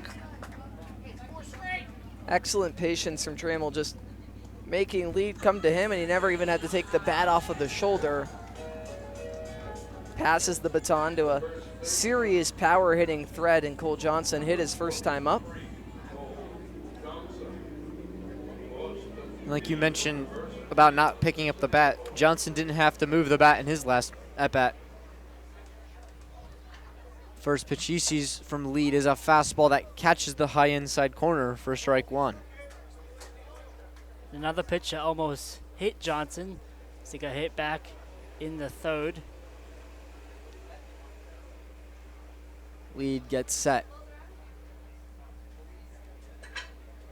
Here's the 0-1 to Johnson. Breaking ball right down the middle for strike two. Johnson, a freshman All-American, the ASUN Freshman of the Year back in 2025, completed his second straight successful season with Austin Peay. The 0-2 from lead, that hit Johnson, and so the Gulls have the bases loaded in this fourth inning. Seriously, can't make it up at this point. 7 hit by pitches to Cole Johnson. This one a breaking ball, but caught him on a very uncomfortable spot on the back as he tries walking it off down to the first base bag. It does load the bases for Adam Broski with still just 1 out in the inning. And the Gulls load the bases in only 1 hit. You got a walk, a hit by a pitch, a fielder's choice. And so the small things in baseball can bring in runs and get the win. Coming into tonight, the Schooners had the 9th best whip in the league. And you see a little bit of struggling of allowing too many runners on base so far tonight. Yeah, Newport now with a chance to really break things open. Coach Coombs is going to go have a word with the home plate umpire, Josu Torres. I mean, Newport's already had 7 runners reach base safely, and we're only in the 4th inning.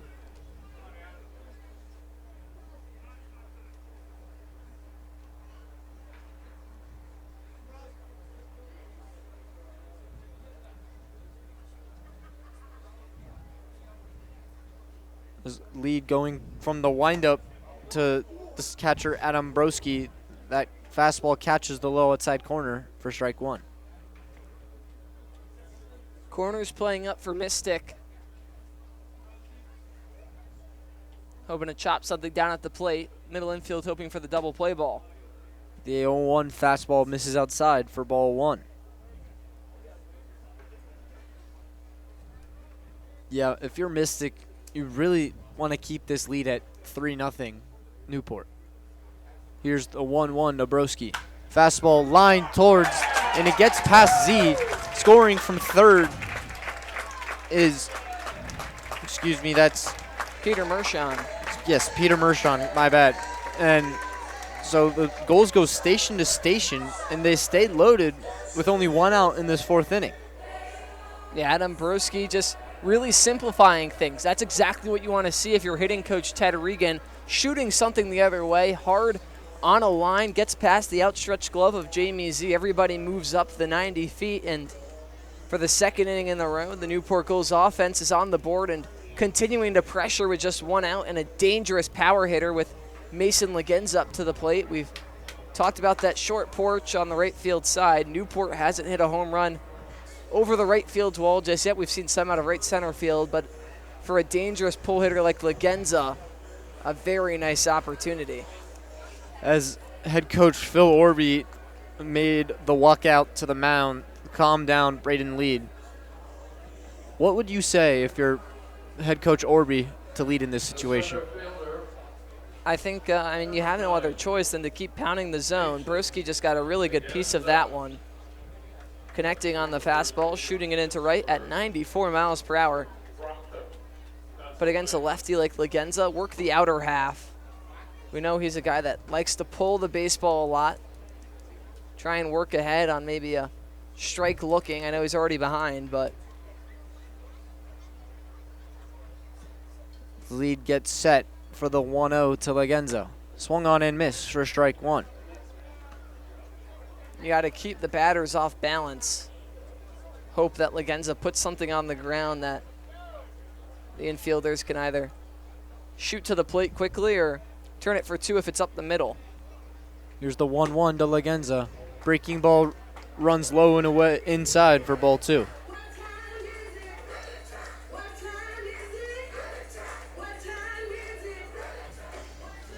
As Lead gets his sign from Russell. Winds and deals the 2-1 to Leggenza. Breaking ball just misses low for ball 3. And a walk is the last thing that Lead wants here. To bring in a run is fine if it's a hit, but a walk just kills you and kills the mentality. The 3-1 to Leggenza. Fastball catches that low outside corner for strike 2.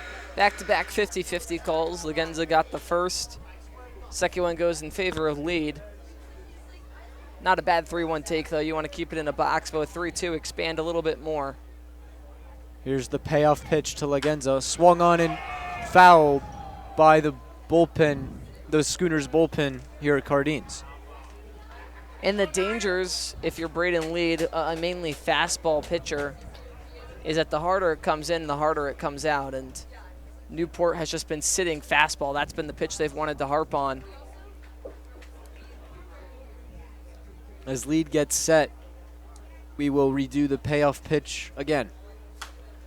Fouled back to the backstop again.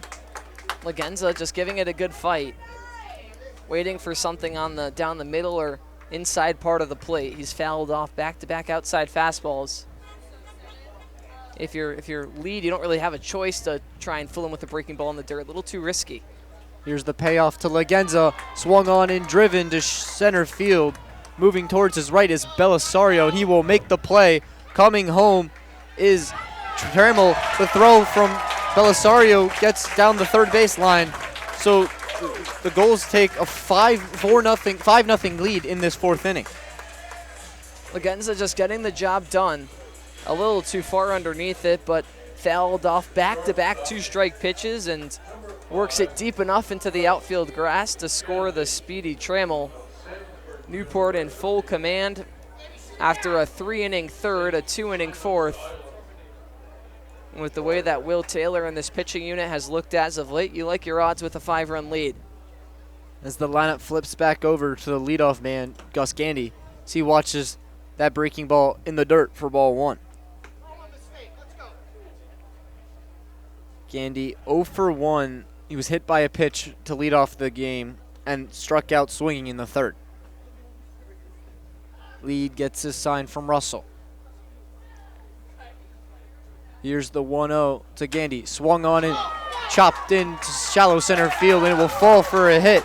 Scoring from 3rd is Johnson. Rounding 3rd, going to 3rd is Adam Broski, and the Gulls score another run in this 4th inning, and it's 6-0 Gulls. Back-to-back 3-run innings. Gus Gandy unable to get all of that one, just pushes it softly into shallow center field. Belisario unable to get there.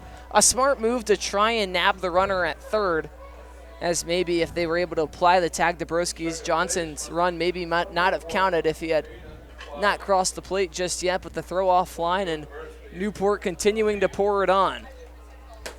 As the second baseman, Caden Cloud, watches that fastball clip the high outside corner. Miss the high outside corner for ball 1. Cloud, the home run his first time around. His second time around. The 1-0 to Cloud gets a liner to Scott Penny. What a play by the shortstop. But the Gulls get 3 runs in this 4th inning. They lead 6-0 going to the top of the 5th on ESPN+.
Welcome back to the top of the 5th inning at Cardines Field between the Mystic Schooners and the Newport Gulls. Newport up 6-0 after back-to-back 3-run innings in the 3rd and again in the 4th. Will Taylor still out there for his 5th inning of work. It's 5, 6, and 7 coming up for the Mystic Schooners lineup. Thomas O'Connell, Anthony Belisario, and Justin Bax. 6, 7, and 8 for the Schooners lineup. You guys been keeping up with the World Cup action as well? We have a couple extra minutes after that base running race, so you keeping up with the World Cup? A little bit. I watched, what was it? It was, wow, of course now I'm blanking on it, but I watched. There's been a lot of good games. Yes, there have been a lot. How the biggest surprise to me was Cape Verde tying Spain. Yes, that was insanity. I mean, today, Congo DR, tying Portugal. That's insane. England with a 4-2 win over Croatia.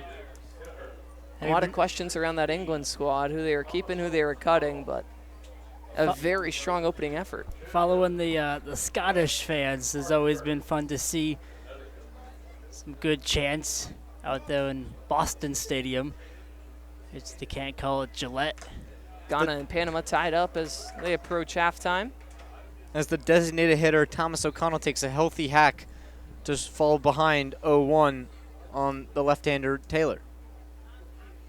Well, we have to mention how, for all the Newport fans, it's Oklahoma and Georgia facing off in the College World Series forward. And, well, for Georgia, it's Colby Branch, who was with the Newport Gulls during one of those recent championships runs. And for Oklahoma, it's the Branch brothers, both of them suiting up.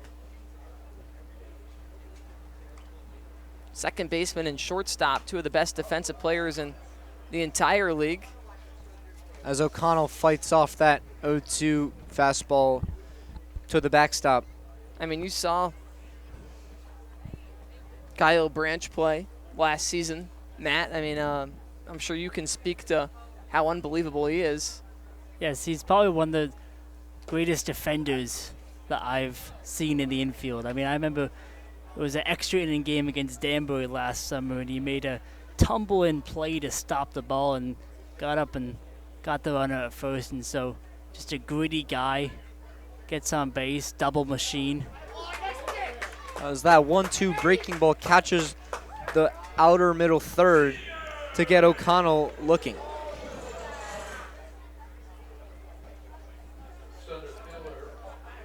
The center fielder, Anthony Belisario, steps up. He struck out swinging back in the third inning. Belisario hit .283 for the Yukon Huskies this past spring, as he swings and misses at that fastball for strike one. Excuse me, that was a breaking ball for strike one. Taylor shaking off a couple signs from Broski. Here's the 0-1 to Belisario. That breaking ball catches the lower middle third to get ahead 0-2 on Belisario. You guys see North Carolina punch their ticket to the championship today.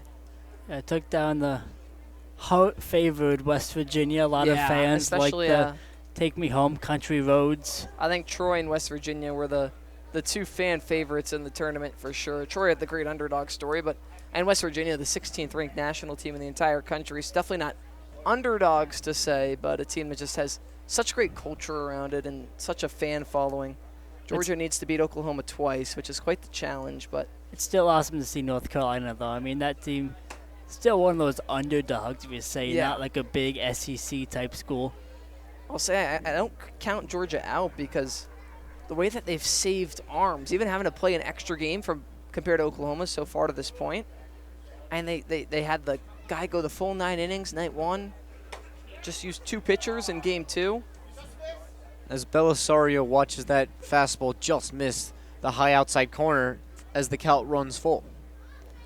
Belisario, he was a second-team All-Big East member for the Yukon Huskies this past spring. Taylor winds and deals the payoff pitch to Belisario as he swung and fouled that ball into his helmet. That one finished so far in on the hands, I feel like he almost punched it for a second. It was a weird ricochet off the bat. Almost landed on the head of Coach Coombs in the dugout. Belisario takes a little time to recalibrate himself. Steps back in the box. Taylor gets set for the payoff pitch to Belisario. That fastball misses upstairs for a 1-out walk for Mystic. Will Taylor in his 5th inning of work. You can expect the fatigue to maybe set in just a little bit, but still not too many signs. That's just his 2nd free pass of the ball game. And the right fielder Justin Best steps up. He struck out back in the 3rd inning, and he swung and fouled that ball. Watch that ball miss inside for ball 1. Now, if I had to guess, the Gulls would push Taylor a little bit longer, especially with a 6-run lead. Taylor tries to pick off Belisario unsuccessfully, however. Belisario has a stolen base so far in his 2 games for Mystic. Belisario steals. The throw from Broski is a little high, and Belisario, right on cue, gets that second base and gets into scoring position with 1 out here in the 5th inning to the right fielder, Justin Best. Showing off the wheels. The throw from Broski was on a rope, but just a little too high. Probably was a second too late as well due to the good jump from Belisario, but the last time Taylor had to deal with a runner in scoring position, it didn't seem to affect him at all. That 1-1 breaking ball catches the low inside corner for strike 2 to Justin Best. And that pitch on a lefty-lefty matchup must be impossible to hit. Off speed coming in on the inside corner. It's not an easy pitch. Taylor's last start went just 4 innings. This officially is longest outing of the season. That 1-2 pitch in the dirt. Justin Best swung and missed. The throw from Broski is not in time, and Best reaches first on a drop third strike. I thought he got him. Maybe my view's a little off, but they rule him safe nonetheless. An unfortunate miscue if you're Will Taylor. That breaking ball a little bit too disgusting out of the left hand of Will Taylor. Coach Coombs is going to make his way out there, which could mean that we have a pitching change on the way. Usually that's the case, but not all the time. And it looks like it. Taylor handing that ball off. So we will take a quick break for the new pitcher for the Newport Gulls and tell you all about him right after this.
Welcome back to the top of the top of the fifth inning here at Cardines Field between the Mystic Schooners and the Newport Gulls. Will Taylor's night is done, and the Gulls turn to the right-handed pitcher, Parker Jennings. Parker Jennings out of Oklahoma State so far this year. He's gone 1 2/3 innings for Newport. Yet to surrender a run. 3 strikeouts, no walks, no hits.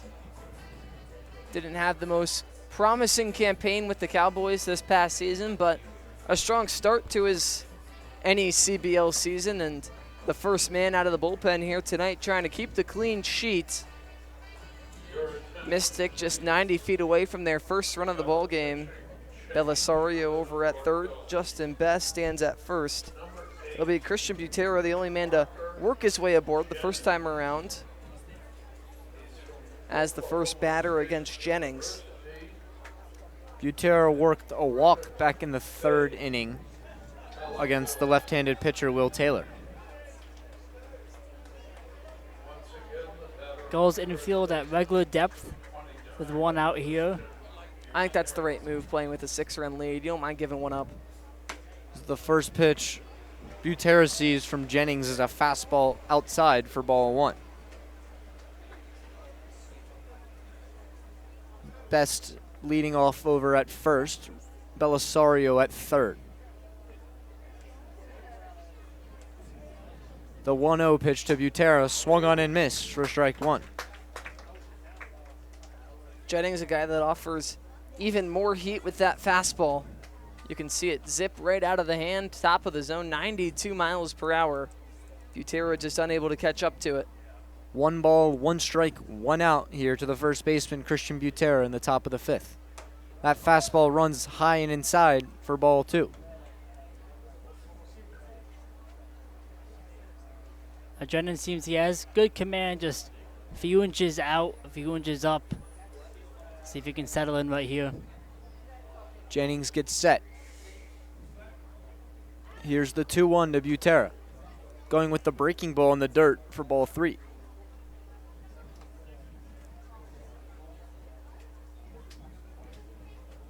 Taylor responsible for Belisario over at third and Best at first. Here's the 3-1 to Butero. Fastball runs upstairs for ball 4. Just the first walk of the season for Parker Jennings, but not in an ideal scenario. Loads up the bases, and while you have a 6-run lead, if you're Newport, having to face the top of the order. As the shortstop Scott Penny steps up, he's 0 for 2 so far tonight. Jennings gets set. Here's the first pitch to Penny. That fastball runs upstairs for ball 1. And that's been where the early misses have been. Just has to drop the sights a little bit. Start putting it in at the letters instead of above the zone. Jennings gets his sign from Broski. Here's the 1-0 to Penny. That fastball runs high and tight for ball 2.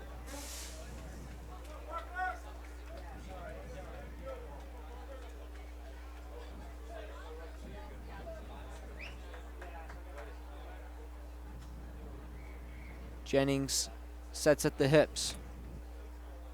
Here's the 2-0 to Penny. That fastball just missed high and outside for ball 3. And now Mystic threatening to score their first run of the ball game. If you're Penny, probably the red light here, but at most keeping it to a small zone and finding something you won't miss. Here's the 3-0 to Penny. That fastball catches the upper middle third for strike 1. For Jennings, that's good. Just get a strike in and get your confidence back and attack the zone on this 3-1. Still just a little too far up. You'd like to see him drop it a little bit more. The 3-1 to Penny. That fastball runs upstairs for a ball 4. And the Schooners get their first run tonight via a bases-loaded walk. Yeah, and Adam Broski's going to just stroll out to the mound and try and calm him down. It looks like Kevin Long's going to join him.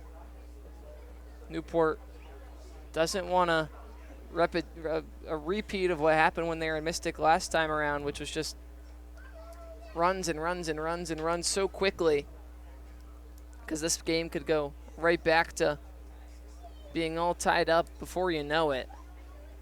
But if Jennings can just start locating that fastball, you have to feel confident. And Jennings only making his second appearance this summer, so still getting used to playing with Broski as the catcher and learning this summer baseball environment.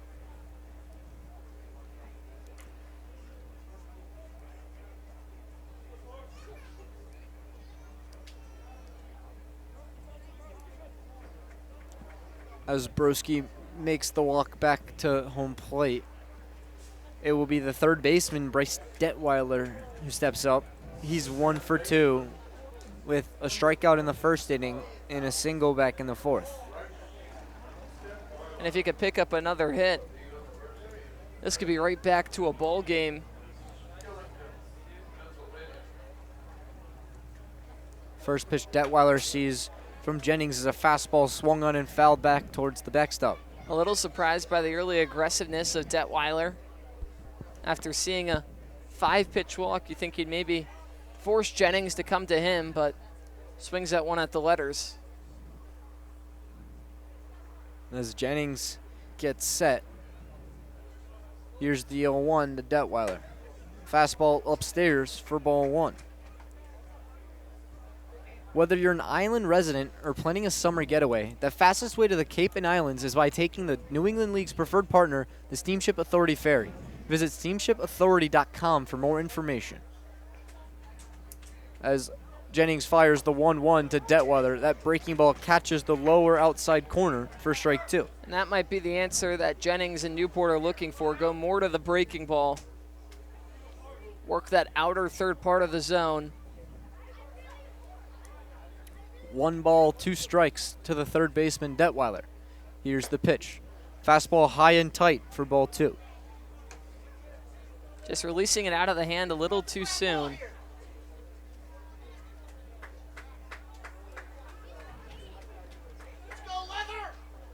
Detweiler eyes the right-hander Jennings. Here's the 2-2. Breaking ball in the dirt for ball 3. I think he might have got a little help from the umpire there. Got past Broski, but off the chest plate of Josu Torres behind the dish.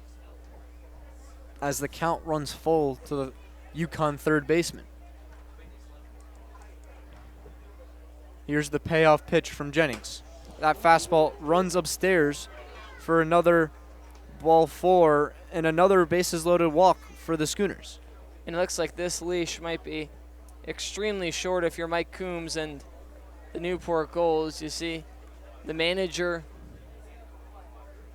up standing in the dugout on the first base side, and there goes the stroll out to the mound. So not the performance Parker Jennings was hoping for, but it's going to come to an end without recording a single out. The first man out of relief walks in 2.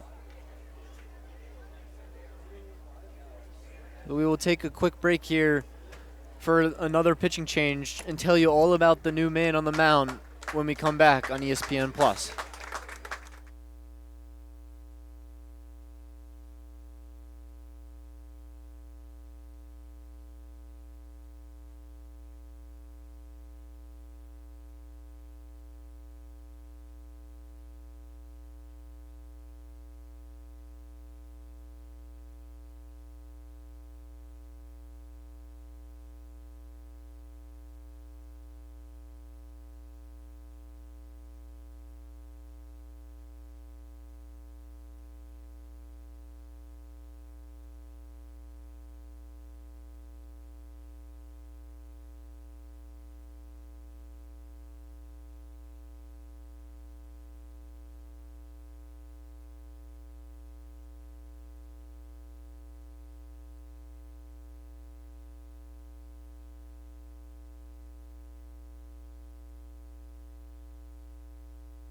Welcome back to the top of the 5th inning here at Cardines Field between the Mystic Schooners and the Newport Gulls. Parker Jennings' day is done after not getting an out in this 5th inning. The Gulls turn to Jake Kennedy. Jake Kennedy, another man out of Oklahoma State so far this season for Newport. Well, he's had a couple appearances to his name. 4 innings pitched, yet to give up a single run. 3 hits, 3 walks, 3 Ks, a .250 batting average against. Parker Jennings, not the ideal outing. Just too many free passes, and the Mystic Schooners get on the board, respond to the 3 runs in the bottom of the 4th with 2 runs in the top of the 5th, and still the bases loaded with just 1 out. Kennedy, however, obviously offers a little bit more experience. Finished up his sophomore year at Oklahoma State. Jennings just seeing the freshman action. It's a dangerous bat in Jamie Z coming up to the plate, however. Or it'll be Cam Riggy, then Jamie Z. 2 dangerous bats. And I mean, now if you're Mystic, 1 swing away from tying up the game, how do you go about attacking these batters in the middle of the order, Matt? I think for Kennedy, just stick with your best stuff. Attack 1 batter at a time. You're 1 pitch away from a double play to get out of the inning, so hope for that. But just goal right now is to attack it 1 batter at a time and get this second out of the inning. As the left fielder, Cam Riggy, steps up with the bases juiced for the Schooners in this 5th inning. Riggy 0 for 2 so far tonight, as the first pitch from Kennedy is a fastball that catches the high outside corner for strike 1. And that's how you need to respond if you're Newport. Kennedy offers a lot of velocity as well. That one at 93, but locating the outer 3rd part of the zone and getting ahead early in the count. That's what was so impressive for Will Taylor's start, and that's how the bullpen needs to keep carrying things forward. The 0-1 to Riggy, swung on and missed for strike 2. Cam Riggy had a loss of words on that one. An ugly offering, and Kennedy trying to grab his first out rather quickly. Riggy struggling a little bit at the plate. He's hitting 171 through 35 at-bats coming into tonight. The 0-2 pitch to Riggy, swung on in line towards Gandy, over to Cloud at second, across to first, not in time. So the Schooners get another run on a fielder's choice and cut this lead to 3. Cutting the lead in half officially. Cam Riggy, a good job of hustling out that 90, because that was a quick double play turn from Gandy and Cloud, but the speedster Riggy was quick down the line, beats the throw over to first by just about a foot. And the Notre Dame second baseman, Jamie Z, steps up. He's 0 for 2 so far tonight. The tying run, however, just one swing away from tying things up. As Z watches that fastball clip the lower middle third for strike one. Kennedy gets set. As he tries to pick off Riggy over at first, unsuccessfully, however. You see Scott Penny, the shortstop, over there, the base runner at third, starting to come towards home plate after that pickoff attempt. Here's the 0-1 to Z. Riggy goes. The throw from Broski is not in time. Scoring from third is Penny, and the Schooners cut this lead to 6-4. An aggressive play. It was a great throw down to the second place bag by Adam Broski, but they're going to say the tag from Cloud just wasn't there. A bang-bang play. It looks like Riggy might have gotten the hand in there. Newport takes the chance on trying to pick up the third out instead of just giving it to him for free, and the double steal pays off for Mystic. Now just a 2-run ball game. The 1-1 to Z. Breaking ball misses outside for ball 2. Excuse me, that was ball 1. And I don't know what the exact analytical move that you might do there is. You weigh out the numbers of what are the odds we get him at the second base bag with getting out Jamie Z or preventing a hit. I don't hate it with, the way Broski's been performing behind the dish as of late. He has such a great arm. The 1-1 to Z. Breaking ball swung on and missed for strike 2. Yeah, that was a good throw from Broski, but an even better jump from Riggy, who has his 9th stolen base for this summer. Kennedy gets set.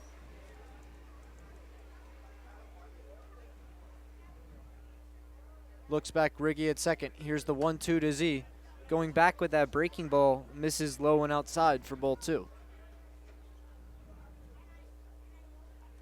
So much horizontal movement on the breaking ball from Kennedy. Leads to a lot of not so close swings from batters, but Jamie Z able to pull up there. 2 balls, 2 strikes, 2 outs to the second baseman, Jamie Z. Here's the pitch from Kennedy. Swung on and missed for strike 3. But the Schooners get 4 runs on a lot of walks this inning, and they cut the Newport lead to 6-4. Newport leads by 2 heading into this bottom half of the 5th inning right here on ESPN+.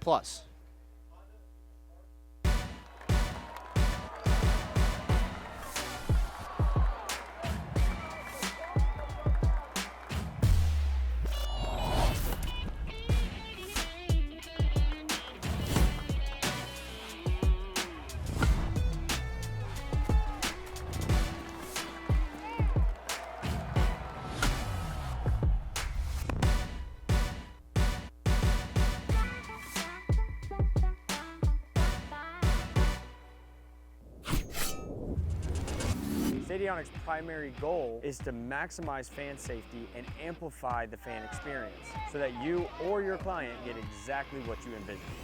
Welcome in to beautiful Chapel Hill, North Carolina. It's downright gorgeous.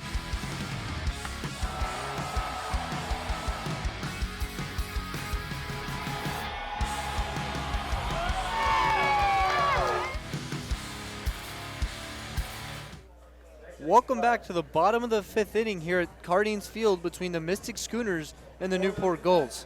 Mystics scored 4 in the top of the 5th inning, but they're still down 2 heading into this bottom of the 5th inning. There's a new pitcher on the mound for the Mystic Schooners. It's the right-handed pitcher out of Rollins College, Robert Ogg. Ogg through a inning and a third of work so far this season. He's given up 0 earned runs, two runs altogether, neither of them earned, 4 hits, 1 walk to 1 strikeout.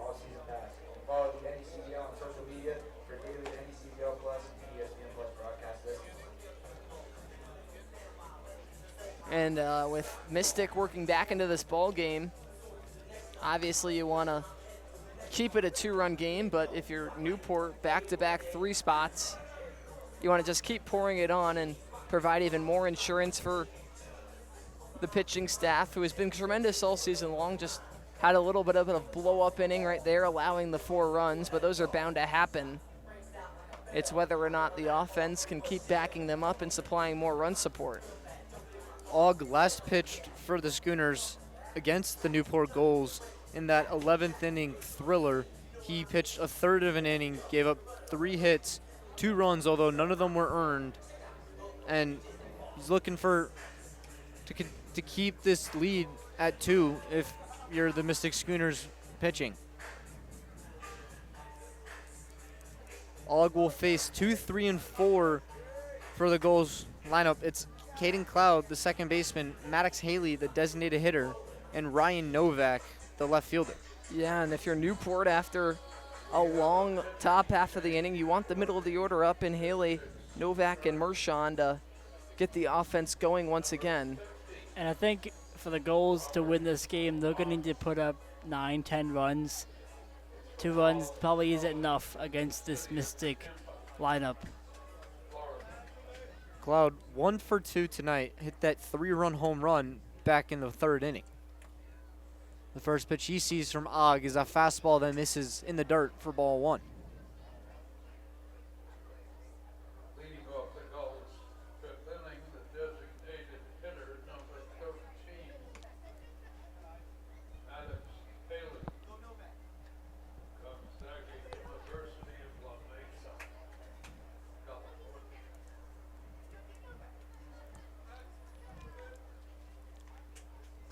The 1-0 to Haley, swung on in line down the left field line, and it gets down by Riggy. Rounding first is Cloud, but he will stay there. But the Gulls have another leadoff base runner in this game. Yeah, and that's the key to the offensive success. You know, it's just getting that leadoff man aboard to move those guys around the bases and pick up runs however you can. Maddox Haley keeping the fun going in the bottom of the 5th. It's the left fielder, Ryan Novak, who's 1 for 2 tonight. First pitch he sees from Ogg is a fastball that runs outside for ball 1. And Novak started off the 4th inning with a single. Now he's following up Haley's leadoff single here in the 5th. The 1-0 to Novak. Fastball misses low for ball 2.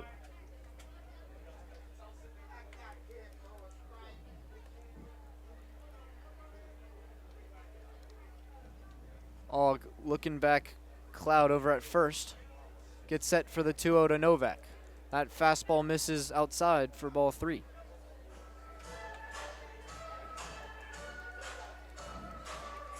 And against a patient hitter like Novak, he's just going to make Ogg come to him. He's not going to give him anything. He's not going to chase. The bat's probably just going to stay on the shoulder here. The 3-0 to Novak misses outside for a 4-pitch walk.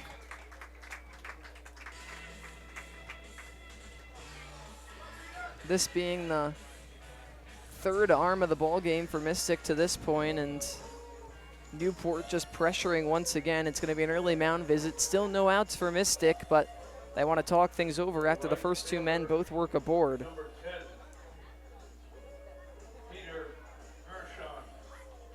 It's the right fielder, Peter Mershon, who steps up.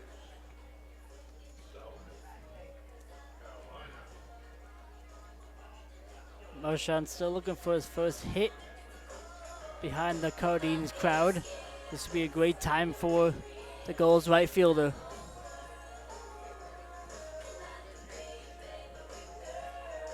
Especially just keep the offense moving, you know. Those first 2 guys get aboard. Don't take the foot off the pedal. Set things up for Trammell, Johnson, and Broski quite nicely. If you could be back-to-back-to-back men aboard.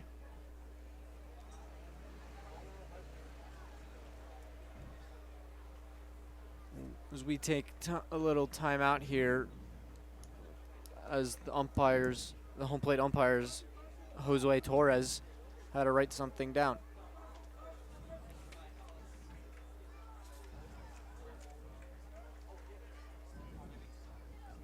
As the right fielder, Peter Mershon, steps back in the box.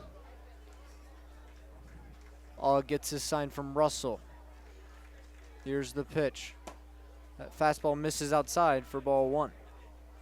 And if you're Og, you have to take a play out of what we've seen out of the best Newport arms here tonight, and Taylor and Kennedy. Attack the zone early, get ahead 0-1. That's when you find the most success. Instead, giving the advantage to Mershon early on in the at-bat. The 1-0 misses inside for ball 2. 6 straight balls now.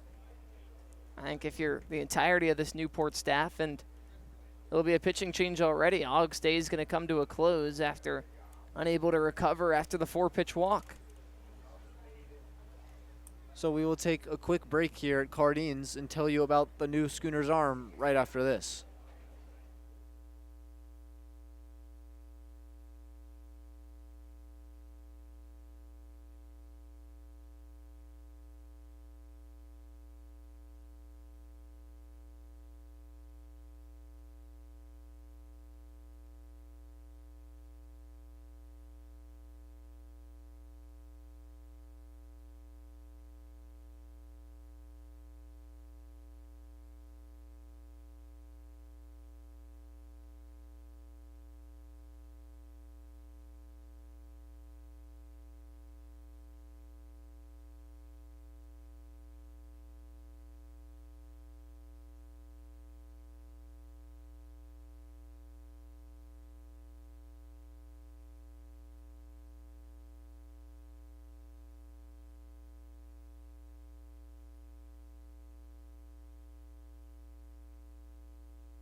Welcome back to the bottom of the 5th inning here at Cardines Field for some NECBL baseball on ESPN Plus between the Mystic Schooners and the Newport Gulls.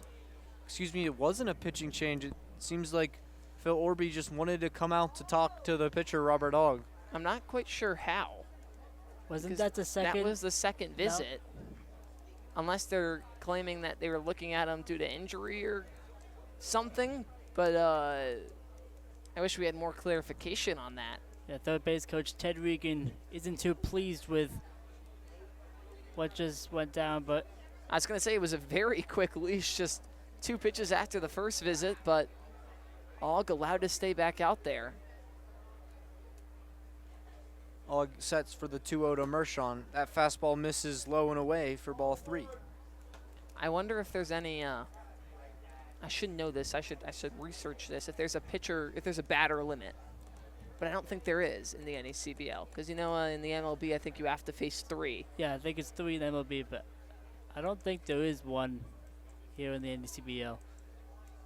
The 3-0 to Mershon. Fastball catches the inside third for strike 1. And there's not a battering limit, as the Schooners, when they traveled to Muzzy Field, brought in Calvin Gregory, the left-handed pitcher, who just recently transferred to VCU, and only put him in for 1 batter and then put in a righty after that. As the 3-1 to Mershon, fastball catches the outside corner for strike 2. Yeah, so no quite explanation for you viewers at home, but Og allowed to stay in the ball game. As Og works his way from 3-0 to 3-2 to the right fielder Mershon. Here comes the payoff pitch. Swung on and fouled to the shin of Mershon. Pulled his head out just a little bit on that swing. Needs to stay through it. Either pick up the base hit or watch ball 4 to just keep passing the baton along. The Newport offense has continued to roll in these middle innings. As Mershon steps back in to redo the payoff pitch. Here it comes. Swung on and missed for strike 3. And I'm sure if you're Peter Mershon, for whatever case that extra mound visit may be,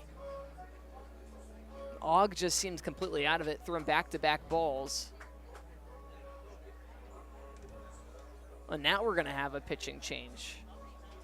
And very answers, I have no clue. Somehow Og was allowed to. Maybe it can't be during a batter, is what I'm thinking. I'm going to dive into the rule book, but that would make sense that now a pitcher's coming in after the at-bat. We'll have more after this break.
Welcome back to the bottom of the 5th inning here at Cardines Field between the Mystic Schooners and the Newport Gulls for NECBL Baseball on ESPN+.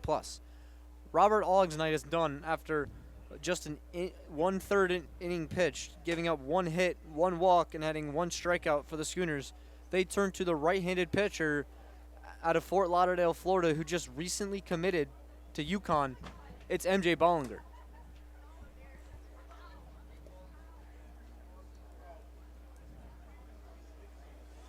I'm sorry, I'm diving deep into this NACBL rulebook to try and get a better answer for us.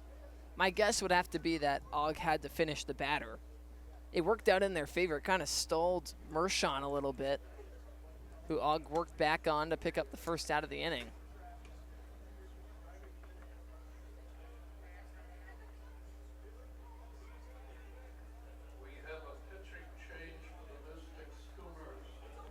Bollinger making his 4th appearance so far for the Schooners this summer. He's pitched 4 1/3 innings. He has a 4.15 ERA, a 1.62 WHIP, has 4 strikeouts. He gave up 2 hits, 2 runs, and 5 walks. Braxton Trammell to the plate. After a little bit of a pause in the middle of the inning, trying to get the Newport offense going once again, who worked back-to-back men aboard to begin the inning. The first pitch Braxton Trammell sees from Bollinger is a fastball that clips the lower outside corner for strike 1. Trammell just 0 for 1 here tonight. Worked a 4-pitch walk his last time around. Bollinger gets set. Here's the 0-1 to Trammell. Swung on and missed for strike 2. Up in the zone, unable to catch up to it.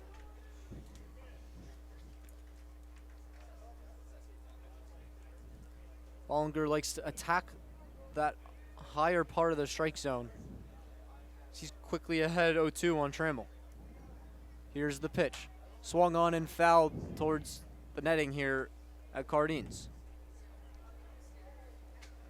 Bollinger's making his 4th appearance here tonight. He's gone 4 1/3 innings so far this season, a 4.15 ERA. That's 2 earned runs off of 2 hits, 5 walks to 4 strikeouts. A 125 batting average against. As Bollinger gets set for the 0-2 to Trammell. Swung on and driven to the shallow infield. Detweiler calling off Penny, and he will make the play for the second out of this 5th inning. An infield fly was called. Obviously with the 2 runners on and just 1 out. Both men having to stay put. And after 2 guys working their way aboard, it's back-to-back outs. 1 from Ogg and 1 from Bollinger. Cole Johnson hit by 2 pitches so far here today. And I know they have the golden sombrero for 4 strikeouts. I don't know if there's a 3 hit by pitch title. We might have to make one, I think, if he gets hit by 1 here. Maybe the golden magnet. I like that. I like where your head's at.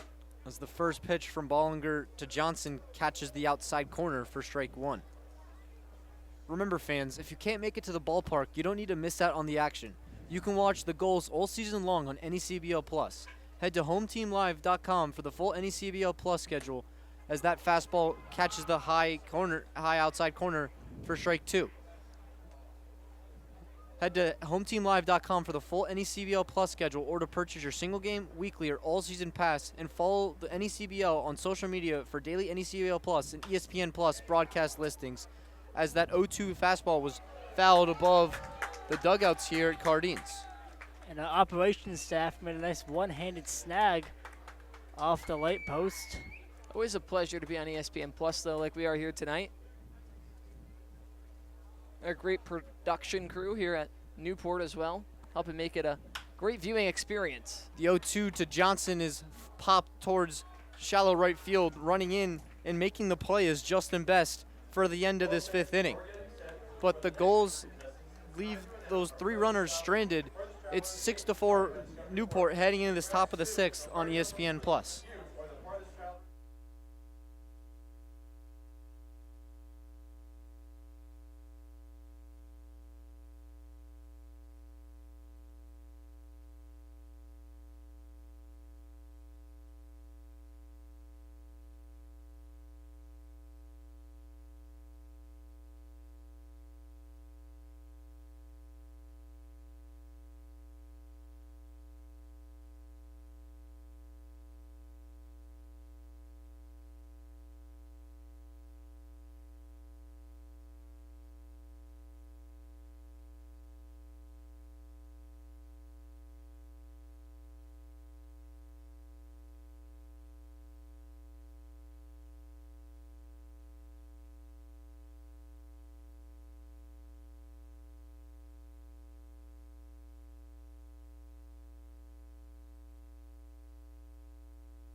Welcome back to the top of the 6th inning at Cardines Field between the Mystic Schooners and the Newport Gulls for NECBL Baseball on ESPN+.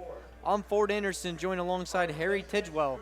Welcome to Cardines Field for some NECBL Baseball. We've had a great game so far tonight.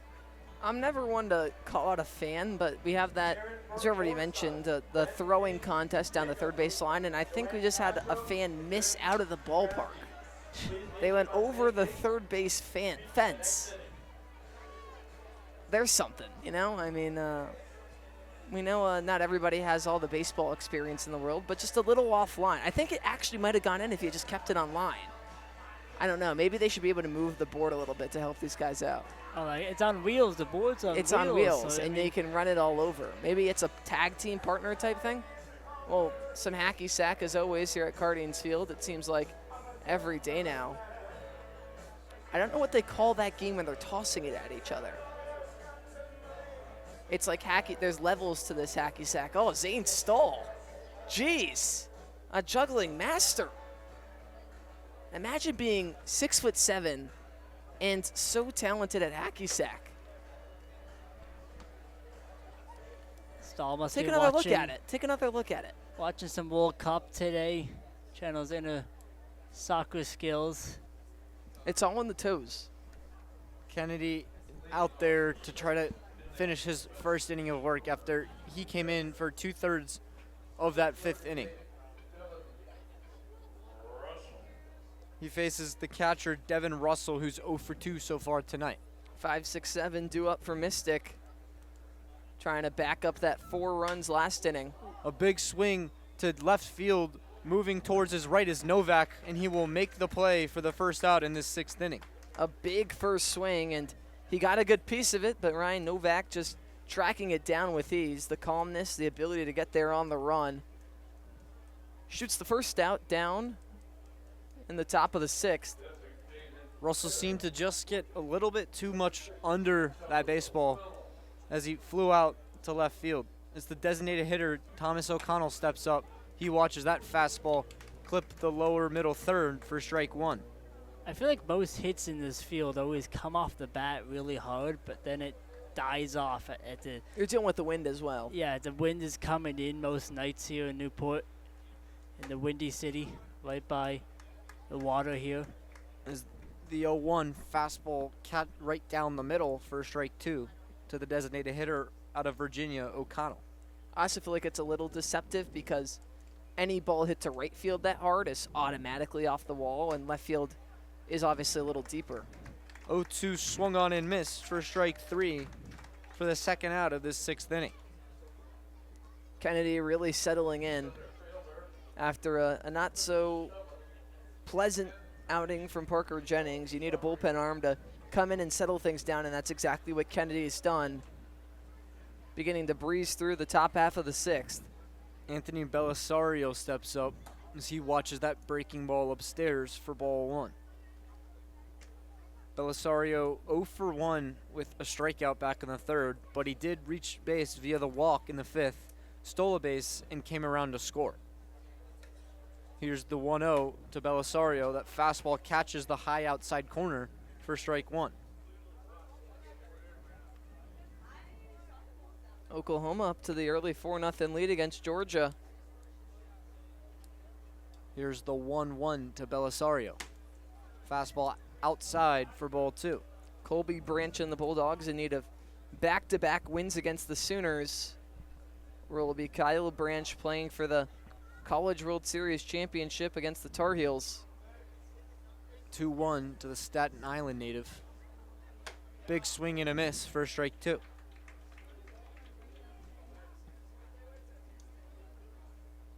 Kennedy finding his groove out on the mound. 1 pitch away of getting out of this 6th inning for Newport.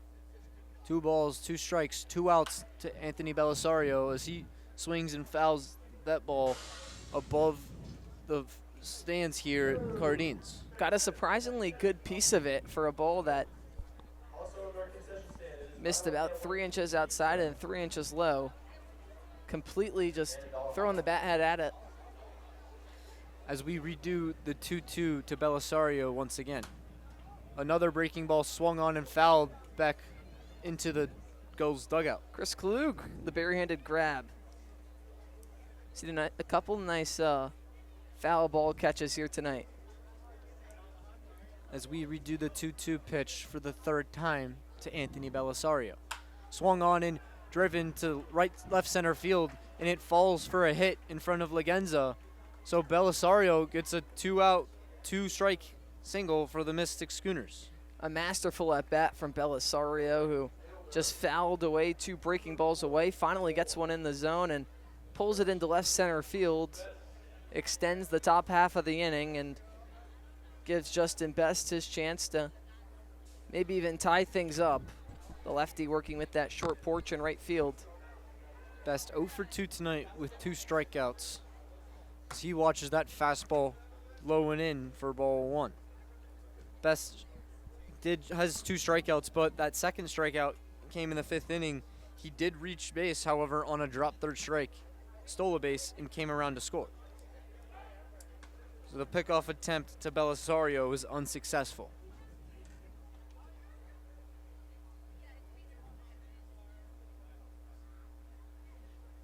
Kennedy steps back on the mound, gets set for the 1-0 to Best. Here it comes. Belisario fake stole and drew the fake attempt throw from Broski. Trying to cause as much commotion as possible. Hitters count here for the Manhattan Jasper and Best. Here's the 2-0. Another fake steal attempt from Belisario as the count runs to 3-0. Best will most likely have the red light here as he waits the 3-0 from Kennedy. Here it comes. That fastball misses high and outside for a 4-pitch walk.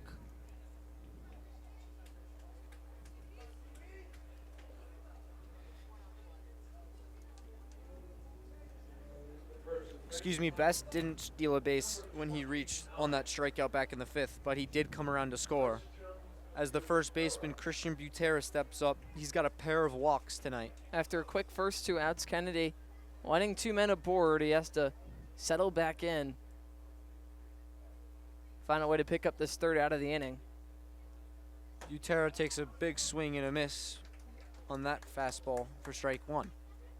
Good first pitch by Kennedy to get back into the zone after the first pitch walk to Best. Kennedy gets his sign from Broski. Looks back, Belisario at second. Here's the 0-1 to Butera. This throw down to second is in time to get Best. So the Schooners get a hit and a walk in this 6th inning and leave one runner stranded. They still lead 6-4 heading into the bottom of the 6th on ESPN+.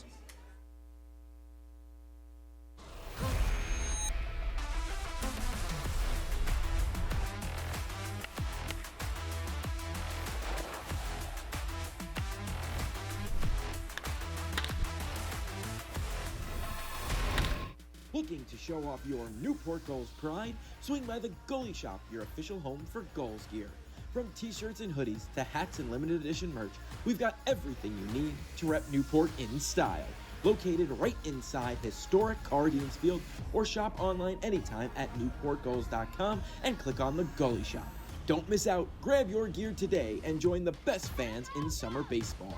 The Goalie Shop, where Gulls fans gear up.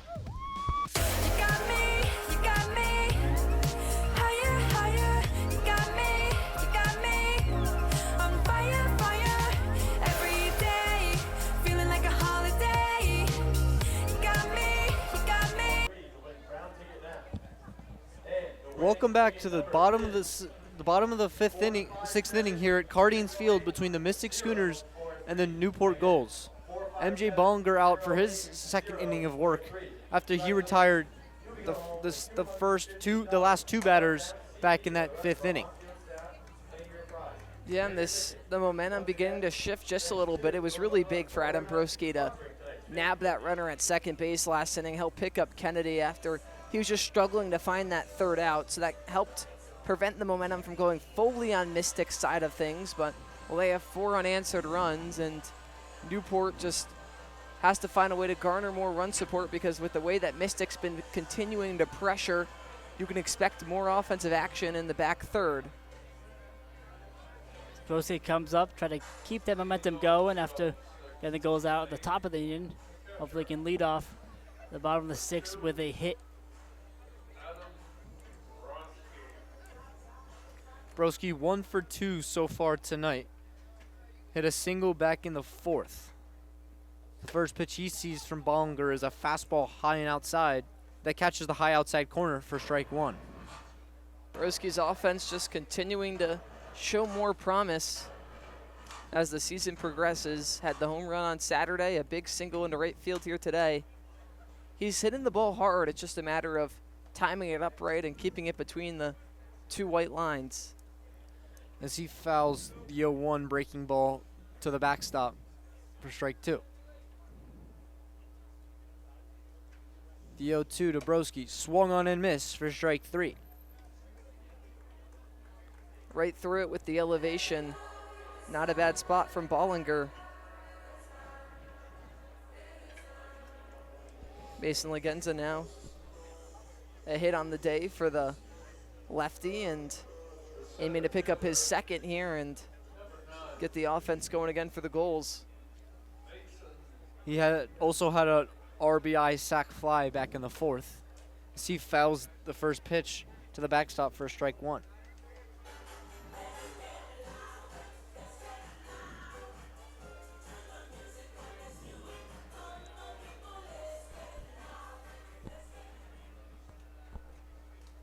The 0-1 to Legenza. Breaking ball in the dirt for ball 1. Good plate discipline by Legenza to lay off that low pitch there. Excuse me, that was an off speed out of the right arm of Bollinger. Here's the 1-1 to Legenza. Swung on and chopped towards the second baseman, Z. He'll flip it to the first baseman for the second out of this 6th inning. Having to sit back on it. Jamie Z making a nice play.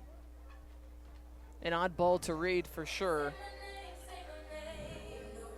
But the sure-handed second baseman is able to get it to the first base bag in time for the second out of the inning. As the lineup flips back to the leadoff man, Gus Gandy, he's 1 for 2 with a single in the 4th inning. Got hit by a pitch back in that 1st inning. So he watches that fastball high and tight for ball 1. Excuse me, that was a breaking ball that just slipped out of the hand of Bollinger.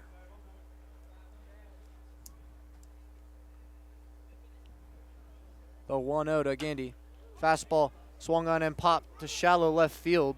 Moving over to his right is Jamie Z, and he will make the play. So it's a 1-2-3 inning for the Gulls in this bottom of the 6th. Going back in the top of the 7th, I will turn over play-by-play duties back to Harry. Take it away for us, Harry.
Well, we welcome you back for the top of the 7th.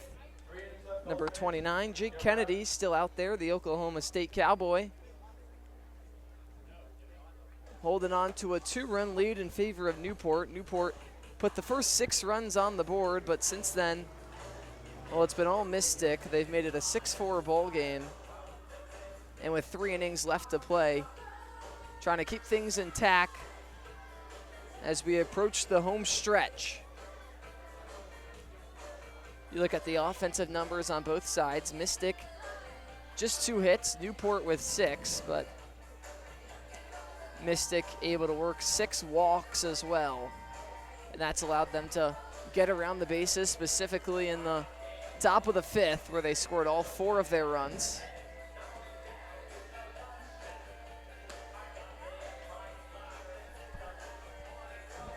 Kennedy will face the 9-hitter to start off the 7th inning.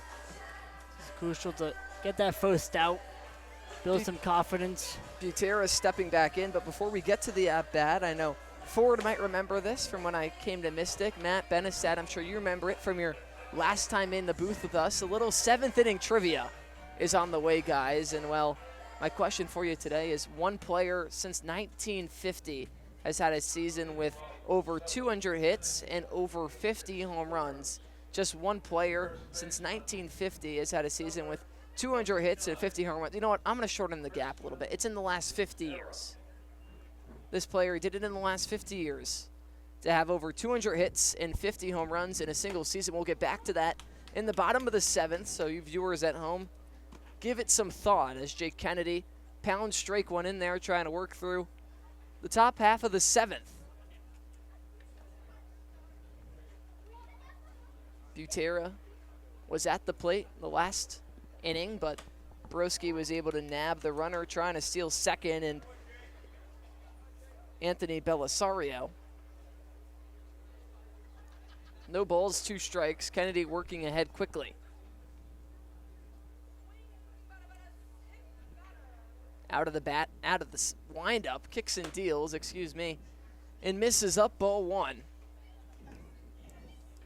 Yeah, Harry, going back to what you were talking about that 5th inning, the Schooners scored 4 runs and didn't record a hit in that inning.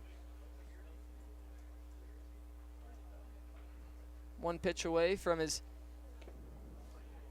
another strikeout victim here tonight. Newport has 11 strikeouts altogether. Kennedy's contributed 2 of those. The other 9 all courtesy of Will Taylor. 2 balls, 2 strikes, no outs. Kennedy into Butera. Chopped foul left side and out of play. Good spoil there by Butera to keep the bat alive.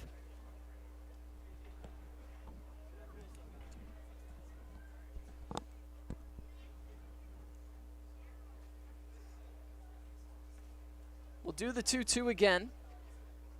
Kennedy kicks and deals. Swing and a miss, strike 3. Jake Kennedy goes up and in for the first out of the inning. Butera can't catch it. And Newport has their first out in the top of the 7th. That's a great pitch there from Kennedy. That fastball at 90 miles an hour up and in. Butera couldn't catch up to it. Well, I know in just a couple days as we look forward, I know we still have a very exciting ball game in front of us.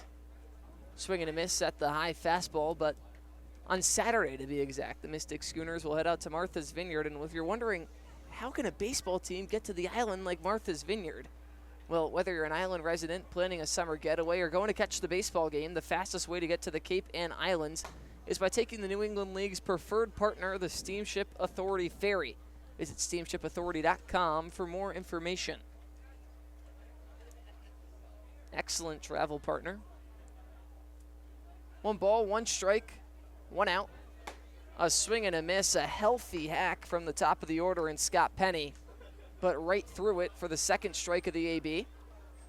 Beautifully looked a little bit behind that fastball. Well placed pitch too by Kennedy on the inside corner. The crowd's still staying out here at Cardines Field. They're in for an exciting one. Grounded up the middle and through for a base hit. Splitting between Gus Gandy and Caden Cloud, Scott Penny, the leadoff man, works his way aboard with his first hit of the ball game. So now 1 out and the tying run up to the plate in number 25, Bryce Detweiler. Detweiler has a hit to his name already.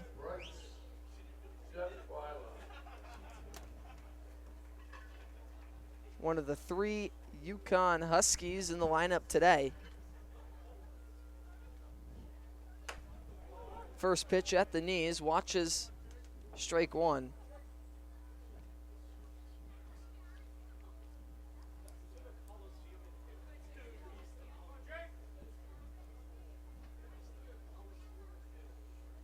Pitch home from Kennedy.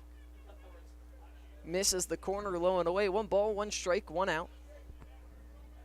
Scott Penny, the man off over at first. Detweiler at the dish. Pickoff move over towards first. Diving in safely is Scott Penny.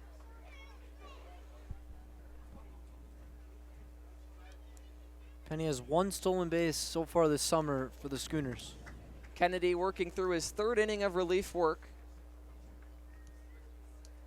Another pickoff attempt, that one almost getting away. I'd say it was half blocked by the glove of Cole Johnson, half blocked by the body of Penny. Once again, diving back in safely, getting those White City Connects jerseys a little bit dirty.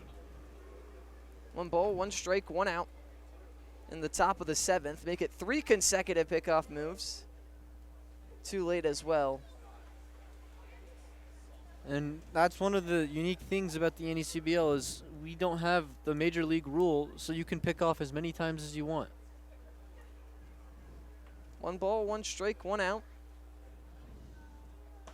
As Ford was just saying, no pickoff limit. There is the pitch clock. I actually saw my first pitch clock violation just the other day. I'm trying to think, was it here, Matt? I know Yeah, it was here. Okay, I couldn't night, remember if it was yesterday or back when we were at Cardines. Yes. But it's tough, though, with no clock being up and it's just an umpire's pocket. 2 balls, 1 strike. Pitch misses outside, so the count goes to 3-1. A walk to Detweiler would bring up the go-ahead run, and Cam Riggy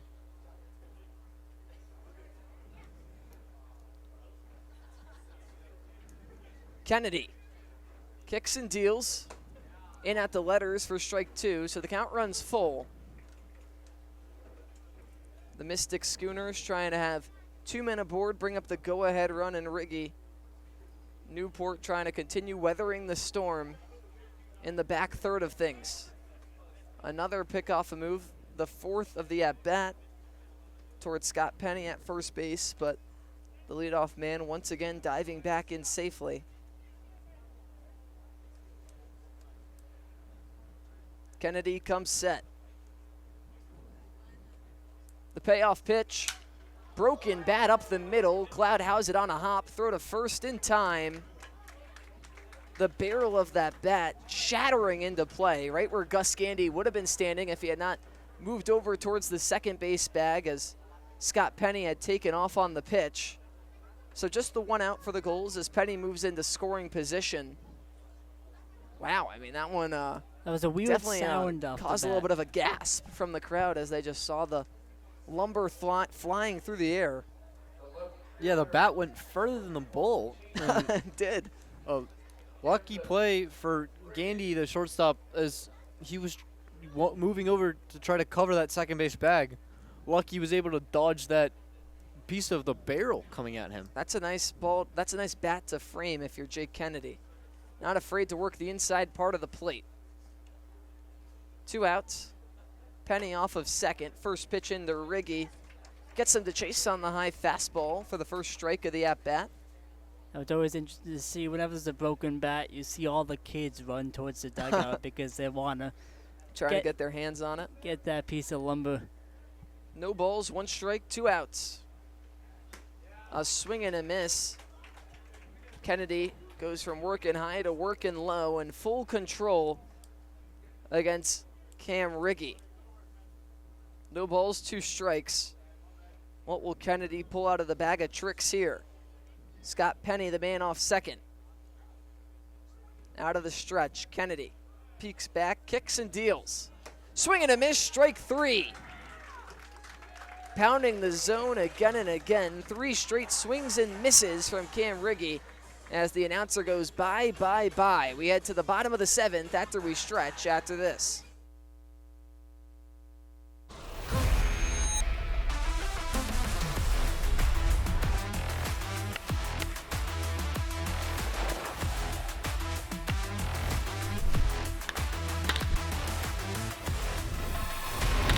What makes a great team hat? It starts with a Z. For decades, Zephyr has been making the most iconic headwear in the game, trusted by teams, colleges, and pros.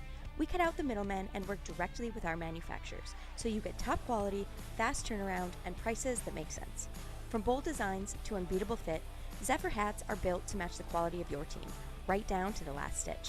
Zephyr Team Headwear, born from experience, built for teams that stand out.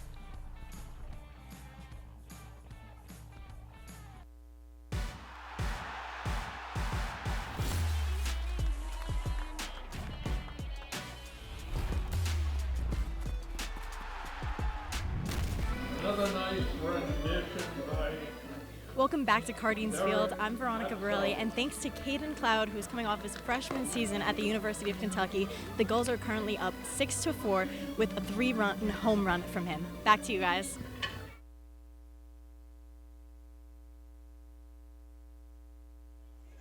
Thank you so much, Veronica. Excellent work here today. The Newport Gulls with a 6-4 lead in the home half of the 7th.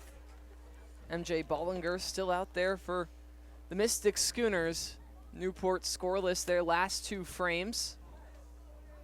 Trying to go back to those 3 spots they put up in both the 3rd and the 4th. But as we begin the inning, let's go back to that trivia question I asked you guys. One person in the last 50 years has had a season with over 200 hits and over 50 home runs, a season with over 200 hits and 50 home runs. And we're going to start over here with Ford Anderson. Give us your best guess. I'm going to go with Barry Bonds. Are you locking it in? I'm locking it in, and then we'll turn over to Matt Benestad. I'm going to go with David Ortiz. David Ortiz. Now I got to shout out Joe Dupuis, who I think must be cheating. Because every trivia answer I ask at home, he shoots me a text during the middle of the inning.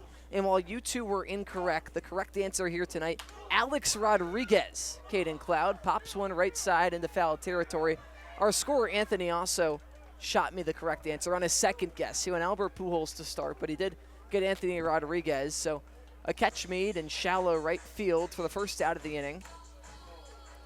Alex Rodriguez had 201 hits and 52 home runs in 2001 with the Texas Rangers. Was that pre-steroids, A-Rod, or was that? It's fishy waters. I know you Red Sox fans hate A-Rod more than anybody. Baseball fans just. Grounded up the middle by Haley, gloved by Penny on the run over to first in time for the second out of the inning.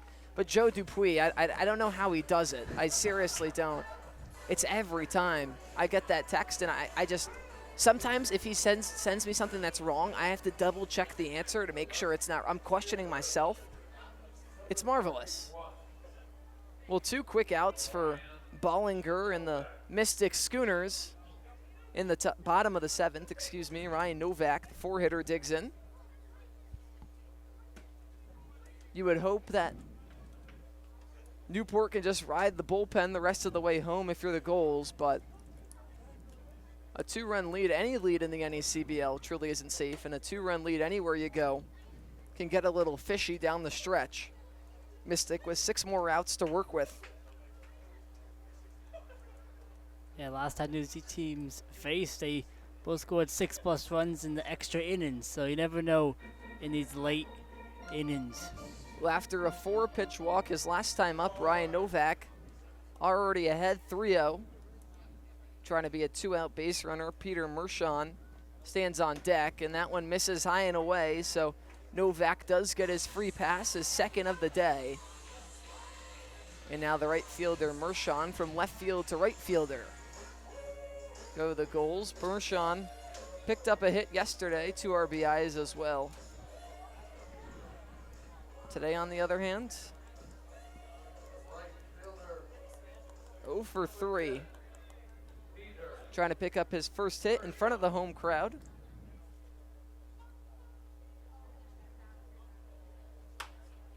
Line drive foul right side towards that clubhouse viewing over the right field fence. That's a good bounce-back pitch for Bollinger after walking Novak on 4 pitches to start Mershon with a quick strike. If you're a Mystic, you really want to keep this lead at 2.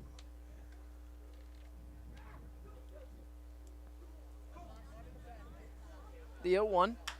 Lined up the middle, working in on it is Belisario, and down for a base hit. His first in front of the home crowd, Peter Mershon with a single right back up the middle. And back-to-back men work aboard for the Newport Gulls with 2 outs in the bottom of the 7th. I must share some World Cup news. Ghana just grabbed a 1-0 lead over Panama in the 95th minute of action. Almost coming to a close. Ghana just picked up a save as well. Trying to pick up the win in their first World Cup game in 2026. And talking about some of the other scores around the NECBL, the Bristol Blues defeated the Valley Blue Sox 5-3 up at Muzzy Field. The North Shore Navigators are up 7-1 on the Danbury Westerners going into the top of the 8th. North Adams is up 5-3 on Ocean State, heading in the top of the 7th at Joe Wolf. The 1-0 home. Trammell swings right through it as the count draws even at 1s.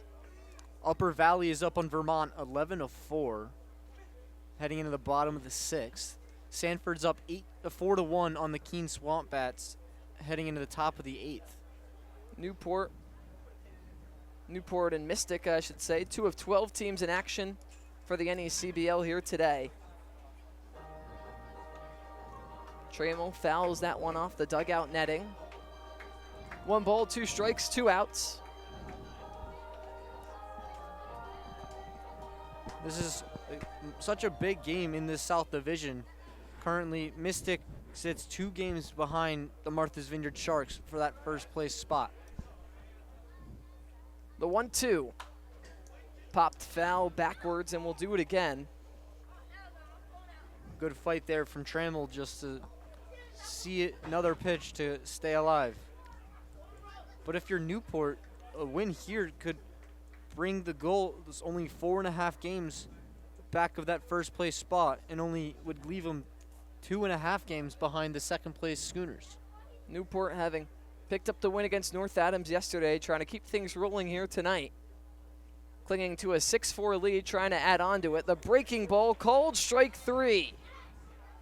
Gets Braxton Trammell on the inside. Bollinger working masterfully out of the bullpen.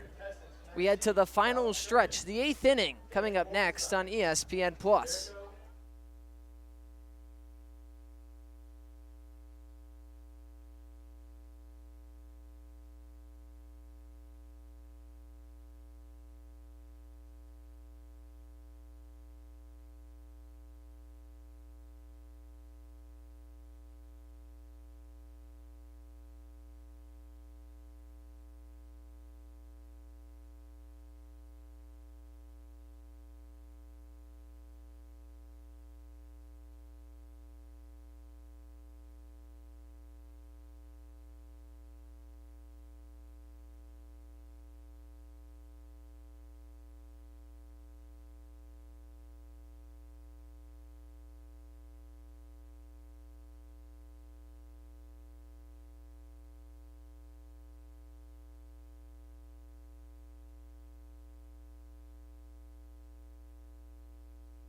Jake Kennedy continuing to toe the rubber for the Newport Gulls. He's worked 2 2/3 innings so far here tonight.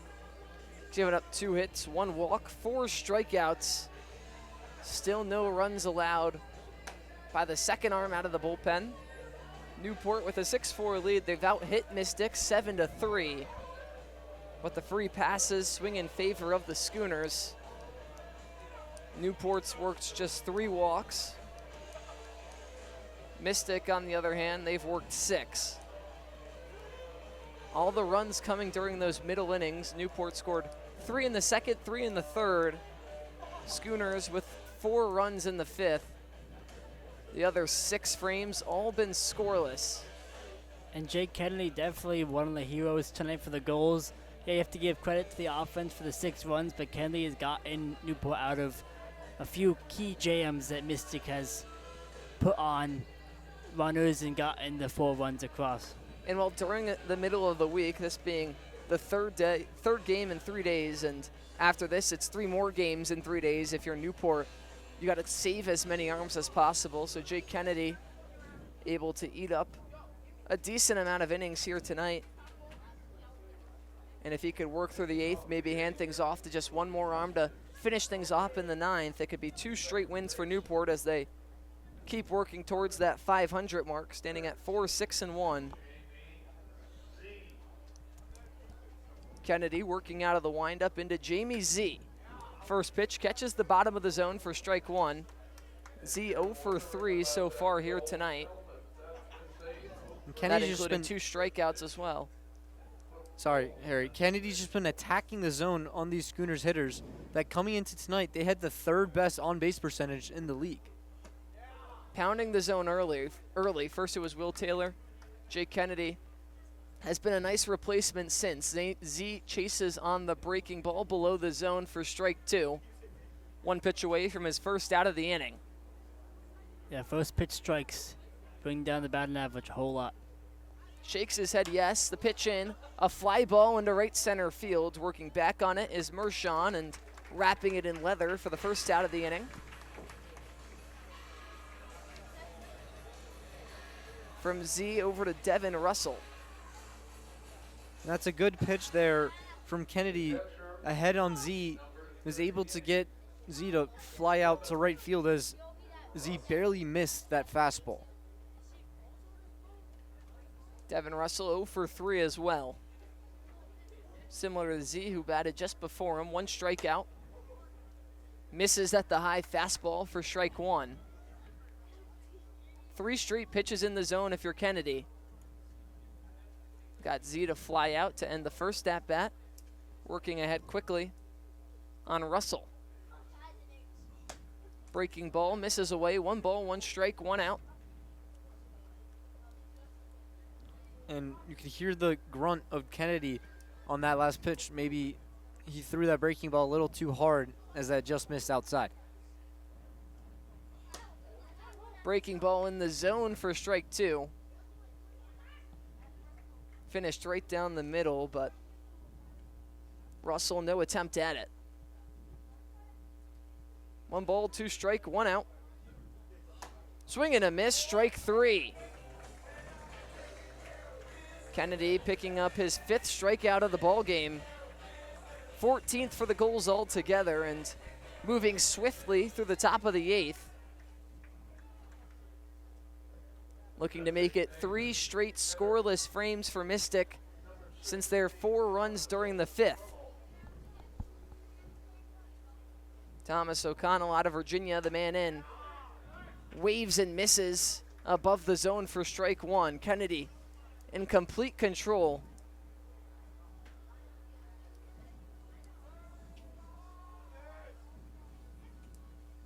Coach Ted Regan coming out of the dugout to make some positional adjustments, shifting the left side. It looked like the 3rd baseman, Braxton Trammell, towards the line just a little bit more. With the way Kennedy's been throwing with so much velocity, I think they're anticipating O'Connell being later on something.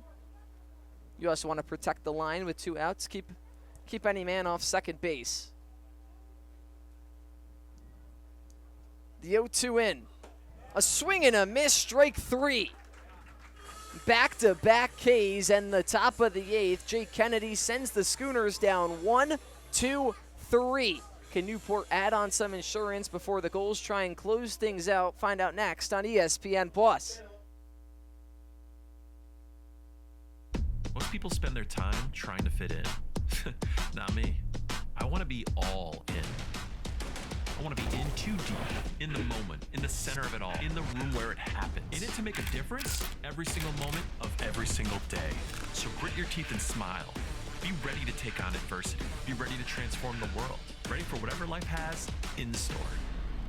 So, you in?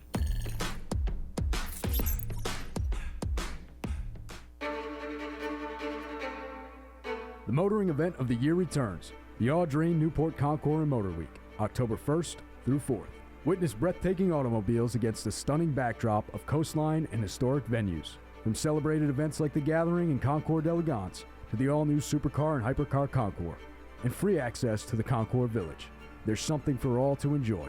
Join us in our Chair Jay Leno in celebrating automotive excellence, luxury, and community. Tickets on sale now.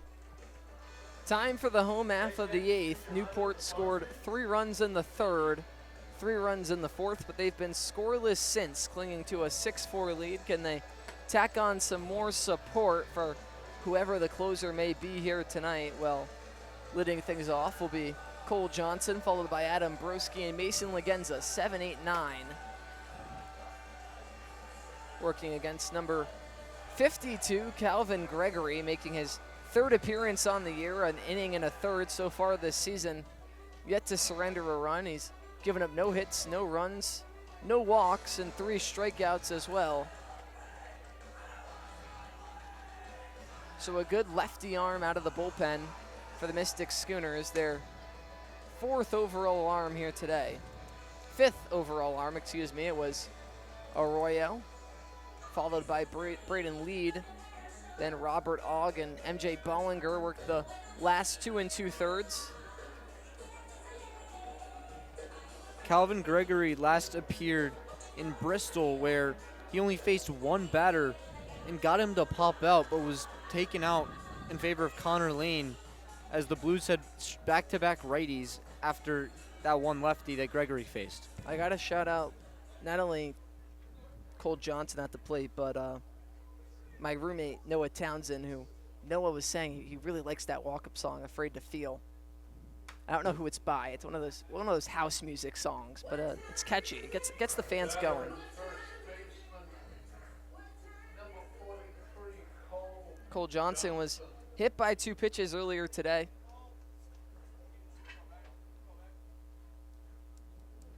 Oh for 1 in the box score. Breaking ball catches the knees for strike 2.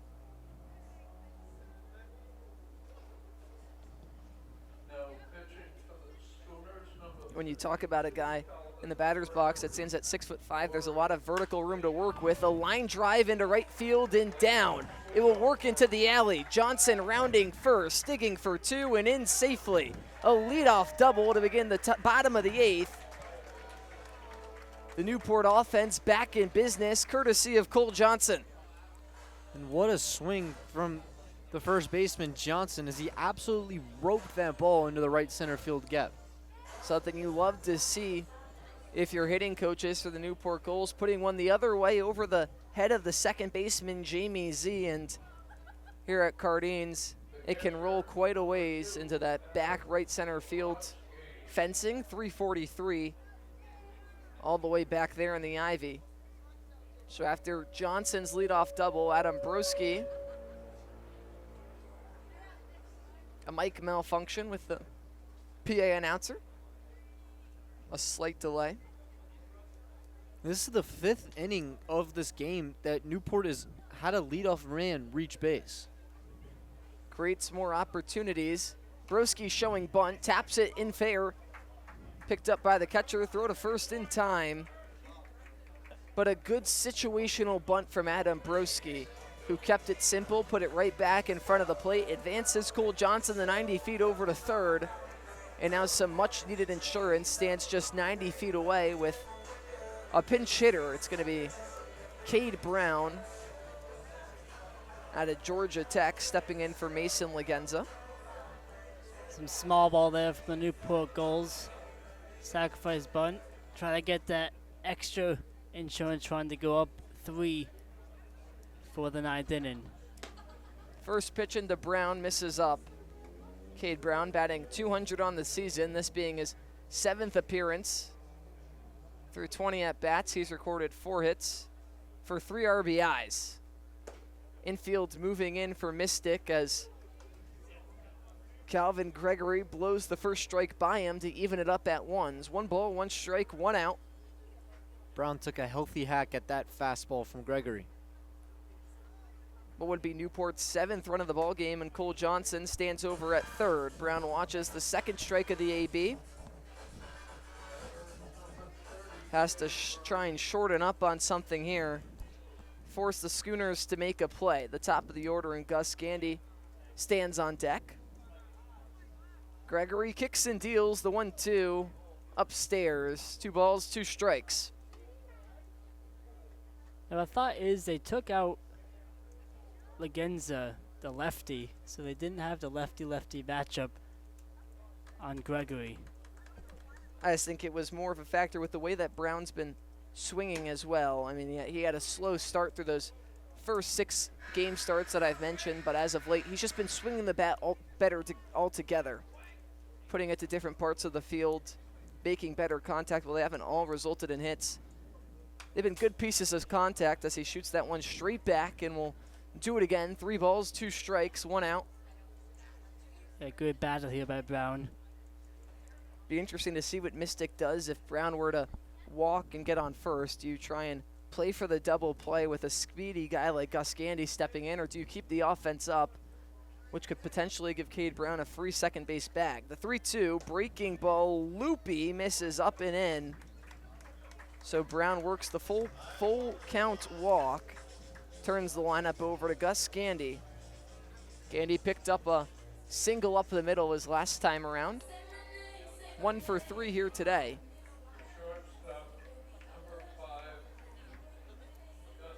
A chance to help put this one out of reach. Newport currently with a 2-run lead, but a chance to make it 3. The middle almost playing halfway for Mystic. Not completely back, but not in either. First pitch catches that inside for the first strike of the at-bat.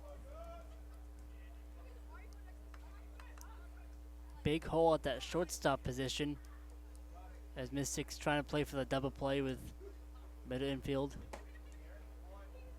Pitch misses upstairs. 1 ball, 1 strike. After giving up a double to Cole Johnson, Calvin Gregory picked up his first out of the inning via Adam Broski's sacrifice bunt, then walked Brown. Now that's a dangerous pitch by Gregory. If he drops a curveball in the middle of the zone, Gandy can send it a long ways out of this field. You said that big hole between the third baseman Detweiler and shortstop Penny. Once again missing above the zone, Calvin Gregory. Needs to try and settle things in before the Schooners might have to make a quick move into the bullpen. 3 balls, 1 strike. Johnson off of third, Cade Brown over at first. The pitch in, a swing and a miss for strike 2. Gandy took a healthy hack on that high fastball. Was trying to get the runner in third, Cole Johnson, to score. The upstairs fastballs always look mighty appetizing. The 3-2, Brown takes off, grounded towards the shortstop Penny and threw into the outfield grass. Johnson's in to score, Brown into third. An RBI single for Gus Gandy. Newport leads by 3. It's a great 2-strike approach there from the Gulls shortstop, able to just barely poke that ball through the glove of Scott Penny, who made a good effort, but the ball was just hit too hard on that ground. We all saw the gap on the infield of that left field side. Matt Benestad, you pointed it out, and Gus Gandy able to get the hands out in front and just pull something into the left field grass.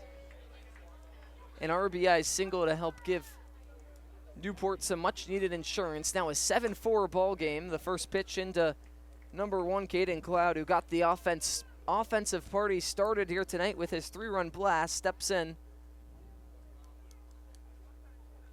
A fly ball the other way over the right center field wall, his second time up, 1 ball, 1 strike after he fouled that one back and out of play. And for Cloud here, anything in the outfield would do justice. A single, double, fly ball, sac fly, just to bring in an extra insurance run.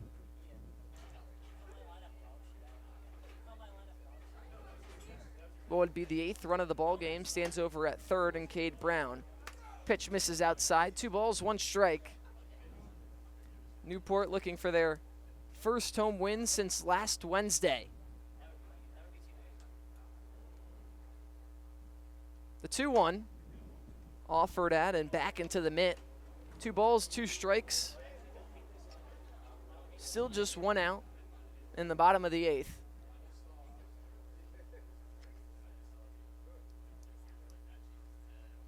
After Gus Gandy picked up his second hit of the ball game, can Cloud do the same? A fly ball into shallow center field. Belisario working on in. Brown over at third will stay put, and Gus Gandy lost track of the outs. Gus Gandy is going to get doubled up, and that is how the bottom of the 8th will come to a close. I think Gus Gandy might have got thrown off by the scoreboard, which was showing 2 outs, and took off on the shallow fly ball. So a costly mental lapse leaves Cade Brown stranded at third, but 3 outs and a shake if you're Newport, trying to close out the second straight win against the Mystic Schooners. Coming up next on ESPN+.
Well, Jake Kennedy is going to be trusted with trying to close this one out. 3 2/3 innings of work already for the right-hander as he stands back out there just moments away from the top of the 9th. Newport with a 7-4 lead, trying to hold on to things.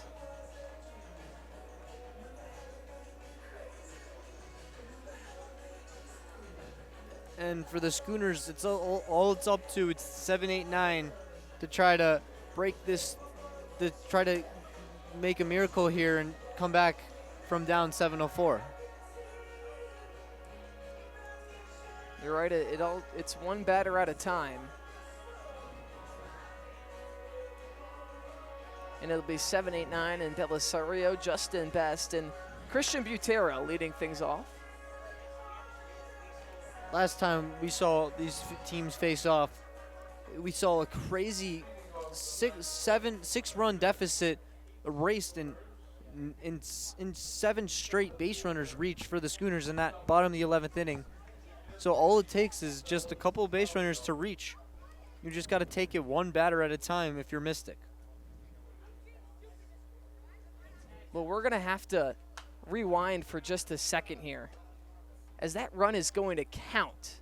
Cade Brown coming in from third at the end of that last inning is going to count as a run because he scored before the throw was made over to first. I'm not even sure if third base coach Teddy Regan knew that, but Cade Brown just ran home anyways, touched the plate, and after the umpires talking things over, Newport is going to get their 8th run of the ball game. I truly, that's a play you never see. That one running in on the hands. Are they going to rule it a foul ball? I believe so.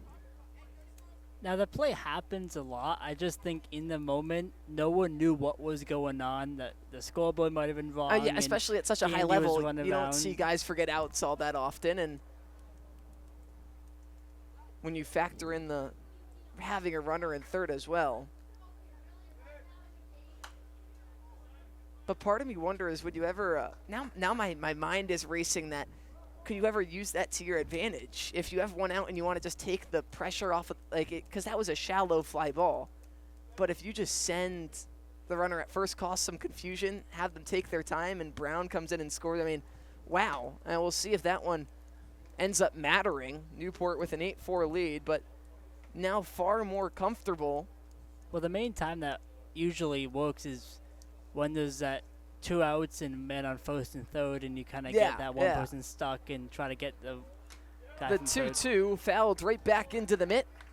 Kennedy with another strikeout. 12 outs retired by the righty. That's his 7th strikeout of the night, as Kennedy's just been attacking the strike zone on these Schooners hitters. And we have a little defensive switch here for the Newport Gulls, as Cade Brown came in to pinch hit for Mason Legenza, and he takes over left field as Ryan Novak moved over to center field. Novak shifts into center. I told you guys earlier that Kevin Long looks for that 3-to-1 strikeouts to walk ratio, where it's 16 strikeouts to 6 walks currently, but if Kennedy could pick up back-to-back Ks to end it, it'd be right where Coach Long wants it to be. And I think any night where your pitching staff picks up 16 strikeouts isn't a bad night at all. 2 balls, no strikes into Justin Best. Late on that one. Best 0 for 2 tonight.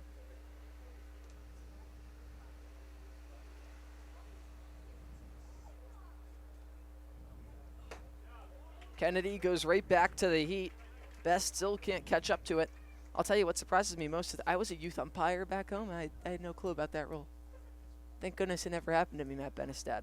I knew that if the runner scored before the last out happened.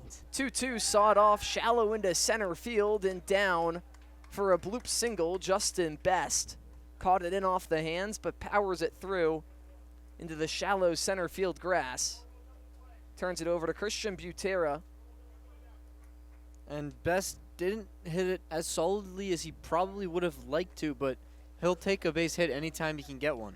Best doesn't hit it his best, I guess you could say, but gets the job done nonetheless. So it'll be Butera followed by the top of the order and Scott Penny and Bryce Detweiler. Both batters that have picked up hits in Penny and Detweiler, so if Butera was able to turn things over, the Schooners might have a late rally in them. 1 out, 1 man aboard, 1 ball, no strikes. Kennedy catches the top half of the zone. Count draws even at 1s. Newport just 1 pitch away if you could get a ground ball up the middle.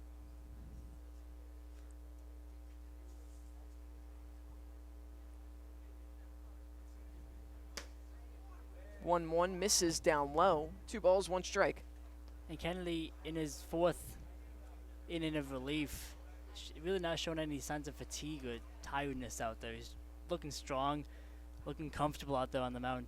Saving arms can be so important during the NACBL season.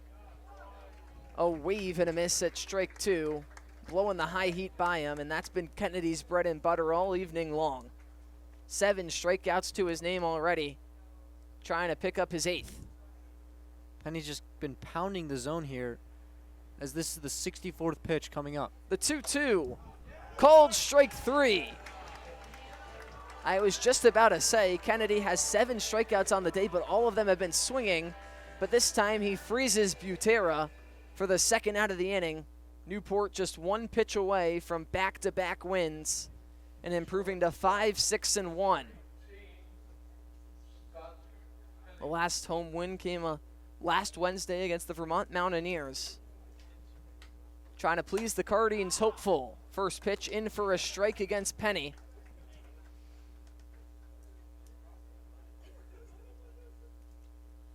An 8-4 lead for Newport.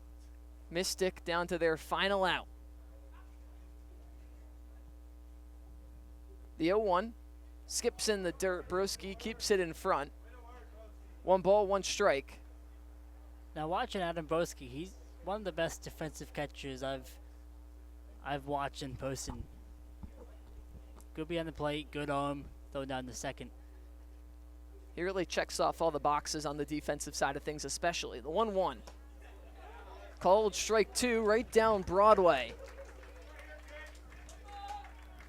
Cardines Field cheering on Jake Kennedy entering his fifth inning of working through his fifth inning of relief work. 1 ball, 2 strikes. Trying to put a bow on this one. Kennedy kicks and deals. Swing and a miss, strike 3. After a win on the road yesterday, the Gulls back in the Newport groove, make it 2 straight. An 8-4 win in favor of the Gulls, and they get that revenge against the Mystic Schooners for the 13-12 loss less than a week ago. 8-4 your final score. Our final thoughts from up here in the booth coming up after this.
Newport loving that dirty water, as they say. It's Boston Day, 617. Got to show the love. Even as a Yankees fan, even as a New York sports fan, Boston, a wonderful city. Well, Newport, Rhode Island, with a great baseball game here today. The Gulls with the 8-4 win over the Mystic Schooners, their South Division rival. Evens up the season series at 1-1. And well, I'll start with you, Ford Anderson, on the losing side of things. Mystic now 2 straight losses. They still sit towards the top of that South Division, but you don't want the losses to start stacking together. How do you go about moving past this? Well, if you're Mystic, you got to just put this loss behind you, as the Schooners went 0 for 6 with runners in scoring position and 0 for 11 with runners on. So it's hard to score runs when you can't get hits when you get the runners on. So you just gotta put that behind you and try to find a way to tomorrow when they host the Valley Blue Sox to just try to find a way to get those runs home. Well, only in that 5th inning they had 4 runs. The other 8 frames all scoreless. Mystic tries to get the offense going again tomorrow. Well, another team in action tomorrow. Matt Benestad is the Newport Gulls, but you got to focus on this win first of all. An 8-4 win, and it was a complete game. We've been looking for that complete game where they've achieved in all 3 facets: the fielding, the hitting, and the pitching. The pitching was strong, the hitting was timely, and the fielding was clean. How can Newport keep grinding now and finish out the week strong? Every day, the Gulls have to play their best baseball. They have to play clean baseball. They have to get guys on base, bring them in. That wins them games. But also what wins them games is playing good defense, no errors, no mistakes in the field. And then also you have to be strong on the mound. Will Taylor, awesome 5 innings of work, 4 1/3 innings with 9 strikeouts. He just shut down, bringing the confidence up for the offense to put up 6 runs during his outing.